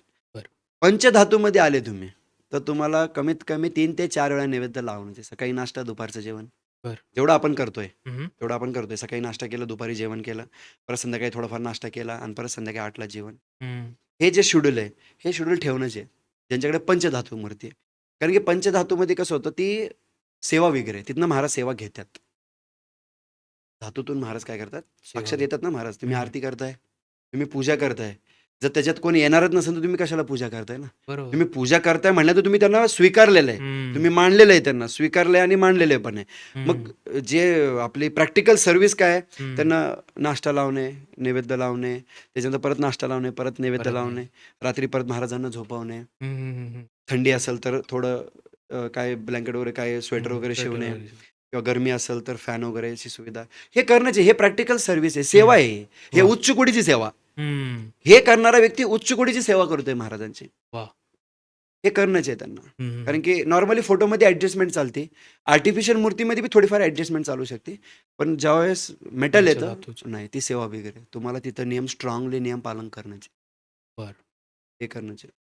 अ, आणि नसन होत जरी हं, करण्याचा प्रयत्न केला पाहिजे. असं नाही की हां. बाबा चला आपण ॲटलीस्ट शब्द नाही की बाबा हं. करणंच आहे त्याला. हो, मग महत्वाचं. की बाबा तू करत राहा. प्रयत्न तरी कर ॲटलीस्ट की बाबा तुला करायचंय. हे हं. मेंटॅलिटी बघा करायचंय म्हटलं की माणूस काय बी करू शकतो. आणि करेक्ट. ज्याला करायचंच नाही तर तो फोटोची बी सेवा नाही करू शकत. आता किती लोकांच्या आम्ही घरी जातोय ते फोटो, मूर्ती सगळे धूळ खातच पडलेले आहेत. उगं कधीतरी आठवड्याभरामध्ये गुरुवार तुम्हाला माहितीच आहे लोकं गुरुवारीच हं. शुद्धीवर येतात. हां. स्टेटसवर वगैरे ठेवतात ना, गुरुवारीच शुद्धीवर असतात. इतर दिवशी काय होतं काय माहीत नाही. इतर दिवशी काहीच नसतं महाराजांचं. हं. असं नाही करायचं असं नाही आपल्याला. पाहिजे. आपल्याला लॉयल राहायचं, की बाबा आपण जर मूर्ती आणलेली आहे, त्याचे जे हं. नियम आहेत ते पालन करा. एक्सेप्ट आहे. ते करायचं. ते कर. अ, 2 प्रश्न जोडून विचारावेसे वाटतील नैवेद्याच्या बाबतीतले. काही लोकांना कधीतरी अशी अडचण येऊ शकते किंवा असा प्रसंग येऊ शकतो, की आज मला नैवेद्य दाखवायचा आहे, पण काही घरात गोड नाहीये किंवा मग काय आता मग गोड नसल्यामुळे काय प्रसादाला ठेवू हे कळत नाहीये. तर मग अशा वेळी काय केलं पाहिजे? आणि दुसरा प्रश्न असा, की भरपूर लोकं त्यांच्या मनातील असा काही नैवेद्य ठेवतात. म्हणजे आता मी बहुतेक तुमच्याच ह्याच्यात बघितलं होतं, की तुम्ही केक हां, एक हां, हां, हां. नैवेद्य म्हणून हे केला त्याच्यावर तर होता. लई विषय आहेत. त्याच्यावर तर तर लई ते विषय आहेत. चालतं का? हां, हां. ॲक्चुअली बघा कसं होतं माहिती आहे का, छोट्या बुद्धीचा विचारवाला माणूस असतो ना, हां. मग तो तर काहीच नाही करत. तो तर म्हणतो साखर खात नाही महाराज, साखर तरी कशाला निवडते. हे छोट्या बुद्धीचा माणूस झाला. हां, हां. त्याचा विषयच नाही. थोडंसं प्रगतशील व्यक्ती नॉर्मली भात वगैरे जे बी काय असेल ते नैवेद्य लावून, फळं-बिळं लावून. ॲक्चुअली बघा, सगळं महाराजांचंच आहे ना. हं. सगळं महाराज केक महाराजांचं नाही का? असं कुठं लिहिलेलं थोडी केक महाराजांचं नाहीये. आपण खातोय केक. हं. बरोबर ना? का लावायचं ना? हे एकदम ह्याला स्टँडर्ड बुद्धीवाला माणूस पाहिजे, हे विचार करण्याचं. लॉयल व्यक्ती पाहिजे. हं. पण आता मला सांगा, तुम्ही रोज बिर्याणी पुलाव खाताय आणि रोज डाळ-भात महाराजांना लावताय. हे होतंच आहे की. आम्ही हं. बघतोय किती ठिकाणी तरी. करेक्ट. जे बी खाण्याच्या वस्तू आहेत, जे व्हेजिटेरियन आहे, प्युअर व्हेजिटेरियन आहे, ते सगळं महाराजांचंच आहे ना. हं. तर ते लावायला प्रॉब्लेम आहे काय? इथं गाढवांची बर्थडे होते ते महाराजांचा बर्थडे का नाही करायचा? बरोबर, हा पॉइंट आहे ना. बरोबर. की केक लावला की लगेच यांना त्रास होतो की केक का लावला? केक कापला जातो. केक का लावला? फळं बी हं. कापले जातातच आहे ना. हां.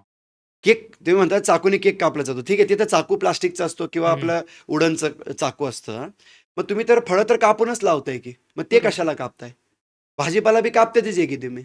हे हं. छोट्या बुद्धीवाल्याचं माणसाचं काम आहे. मोठ्या एकदम उच्च कोटीचा विचारवाला माणूस असं कधी नाही विचार करणार. हां. जो बी आपल्याकडे आहे तो महाराजांना अर्पण करायचा आहे. That's it. वाह! तो कारण नाही शोधणार. मग फळ हेच का लावायचं आणि हे का तेच लावायचं नाही. हे नाही. मटण थोडी हं. लावलंय तिकडं. नाही. मटण नाहीच लावलं ना. चाकूनीच कापलं जातोय का नाही? हं. फळं पण चाकूनीच कापलं जातं, मटण बी चाकूनीच कापलं जातंय. पण हं. आपण ते लावत नाहीये ना. खरं आहे. ते तर मॅनर्स आहे ना, हं. Spiritual manners. माहिती आहे की बाबा काय लावायला पाहिजे आणि काय लावायला नाही नाही पाहिजे. पाहिजे. हां, आता ते केक कापलंय. ते तर महाराजांना ऑफर केली आपण, नैवेद्य हं. लावलं सगळं. ते काही एकट्याने खाल्ले का? नाही, नाही. हजारो लोकं जे ते त्यांना दिलं बाबा प्रसाद म्हणून. हं. शेवटी प्रसाद म्हणून ते बी वाटलं गेलंच की. हे एकदम छोटी बुद्धीचे लोक असतात ना, त्यांना ह्या गोष्टी नाही कळत. त्यामुळे ट्रेनिंग असते. हे हां. स्वामींनी क्लास, हं. मी खरंच स्वामींना जाणतो का? हे सगळे क्लास अटेंड करावं लागेल. तेव्हा खरं. ते कळतं की बाबा काय लावायला पाहिजे, कसं लावायला हं. पाहिजे. आता तुम्ही सांगितलं केकचं, तुम्ही पण हं. केकचंच कन्सिडर केलं. हो. पण आम्ही फळं बी लावलेत, अच्छा. कुकीज बी लावलेलं आहे. हं. बरं ड्रायफ्रूटचे लाडू पण लावतो. मग बरोबर. ते ते का नाही धरत लोकं? केकचंच का धरलं गेलं? हां. हा पॉईंट होतो. क्या छोटी बुद्धीवाला माणूस आहे ना, बघा ज्याला सेवा बरोबर. करायची नसती ना, तो न करण्याच्या गोष्टी शोधत असतो, की करायच्या नाही ना, त्या गोष्टी खरं आहे. शोधू. पण ज्याला करायचीच आहे ना, तो सगळंच करेल ना. सगळंच करेल. का बरोबर, करणार नाही? बरोबर. हा आणि पॉईंट. ज्याच्याकडे काहीच नाहीये तो मग काय त्या दिवशी नैवेद्य म्हणून हे हां. करू शकतो? आता बघा पहिली गोष्ट तर काय आहे, कंटाळा जर असेल, तर तो व्यक्ती आयुष्यात काहीच नाही करू शकत. कारण की स्वामी महाराज सांगतात, "आळशी हं. माणसाचं तोंडही पाहुणे." हे माझे शब्द हां. नाहीयेत, हे बखरमधला शब्द आहे. हा गोष्ट एखाद्याला आवडणार बी नाही. पण ते म्हणतात, "आळशी माणसाचं तोंड पाहुणे." आता आळस कशाला म्हणलं जातं सांगा मला? म्हणजे काहीच करायची इच्छाच नाही. इच्छाच नाही त्याला. झोपणे नाही, महाराज हं. झोपणारा नाही. असं नाही की आळस आली आणि झोपून गेला पांघरून घेऊन. हं. तसं नाही, तो आळस नाही. आळस म्हणजे त्याला करायचंच काही नाहीये. म्हणजे त्याला जप बी करायचं नाहीये, नैवेद्य बी लावायचं नाहीये. तो ॲडजस्ट करत चाललाय. नाही मग हे आहे तर मग लावा. हं. तो फक्त मनमानी, त्याला मनमानी आणि मनमानी कधी भक्ती होत नाही. जो लॉयल व्यक्ती आहे ना, आता घरामध्ये सगळ्यांना जेवण तर बनतंच ना. हं. मग ते महाराजांसाठीच बनतंय. कन्सिडर करा ना, की महाराजांसाठी मला नैवेद्य बनवायचंय. मग चांगलं हां. बनन. हं. सकाळचं जेवण जरी असेल, तर बाबा मला नाश्ता बनवायचा महाराजांसाठी बनवायचे. डोक्यात हे ठेवा ना. हं. बनवणाऱ्यांनी जर हे ठेवलं, की बाबा महाराजांसाठी मला नाश्ता बनवायचा आहे. तर नाश्ता बनल्यानंतर तो ऑफर महाराजांना तुम्ही लावणार आहे. त्याच्यानंतर तो सगळ्यांना वाटला जाणार आहे. हो. दिलं जाणार आहे घरामध्ये. प्रसाद म्हणून खातील ना. रोज प्रसाद खावा ना बाबा. वाह! अक्कलकोटला तर रोज जाऊ शकत नाही, पण घरामध्ये रोज प्रसाद बनेल ना आपलं. हो. का नाही करायचं? नाश्ता बनला. दुपारचं जेवण बनवताना विचार करा महाराजांसाठी काय बेस्ट बनवता येईल आपल्याला. हं, हं, हं. बेस्ट बनवा, बेस्ट ऑफर करा, बेस्ट बनवा. महाराजांना नैवेद्य लावा. प्रसाद म्हणून खा. 4 टाईम प्रसाद खाणार तुम्ही, 1 टाईम वाह! सोडून. हां, आता समजा कधी-कधी 4 दिवसाचे प्रॉब्लेम असतात लेडीजचे वगैरे, तर त्यावेळेस ते महाराजांना म्हणू शकतात, की महाराज, की आता समजा घरामध्ये एकच व्यक्ती हं, आहे हं, हं. किंवा तेच व्यक्ती सेवा करत होते. आता त्यांना जर प्रॉब्लेम असेल, तर ते महाराजांना सांगू शकतात, की महाराज 4 दिवस, 5 दिवस तुम्ही आराम करा. 6व्या दिवशी परत तुमच्या सेवेला हजर. हे प्रामाणिकपणे सांगायचं आहे त्यांना, की 4 दिवस तुम्ही थोडा आराम करा, हं, हं, हं. 4-5 दिवस. 6व्या दिवशी परत तुमच्या सेवेला मी हजर राहणार आहे. हां. समजा आता कधी-कधी असं बी इन्सिडर घडते, की बाबा कधीतरी असे कार्यक्रम असतात, कधी काय बाबा नाहीच घरात म्हणजे साखरपुडा आहे, लग्न आहे, व्हॉटएव्हर जे बी हं. काही कार्यक्रम आहे. तर त्यावेळेस तुम्ही फळ तर आहेच ना. हो. एखादं फळ तुम्ही कट करून महाराजांना ऑफर करा. परत प्रसाद बनवून ते खाऊ शकता. खरं आहे. नाही तर समजा आता कधी-कधी कसं होतं, की अरे मटण बनवलंय, तर हे हे पार्ट बी होऊ शकतं. हं. आता कधी-कधी काही माणसं लगेच सोडू शकत नाही मटण. हं. पण हळू करून सोडायला पाहिजे. बरोबर. हं. तर त्या केसमध्ये तुम्ही महाराजांना दूध भात नैवेद्य लावू शकता. बरं. ते प्रसाद म्हणून नंतर तुम्ही खाऊ शकता. लावूनच आहे ना. उपाशी ठेवणार आहे का तुम्ही महाराजांना? नाही. तुम्ही जर खाणार तर तुम्ही महाराजांना उपाशी नाही ठेवू शकत. मग अशा गोष्टी करायचीच नाही, की महाराजांना हं. ऑफर करता येणार नाही.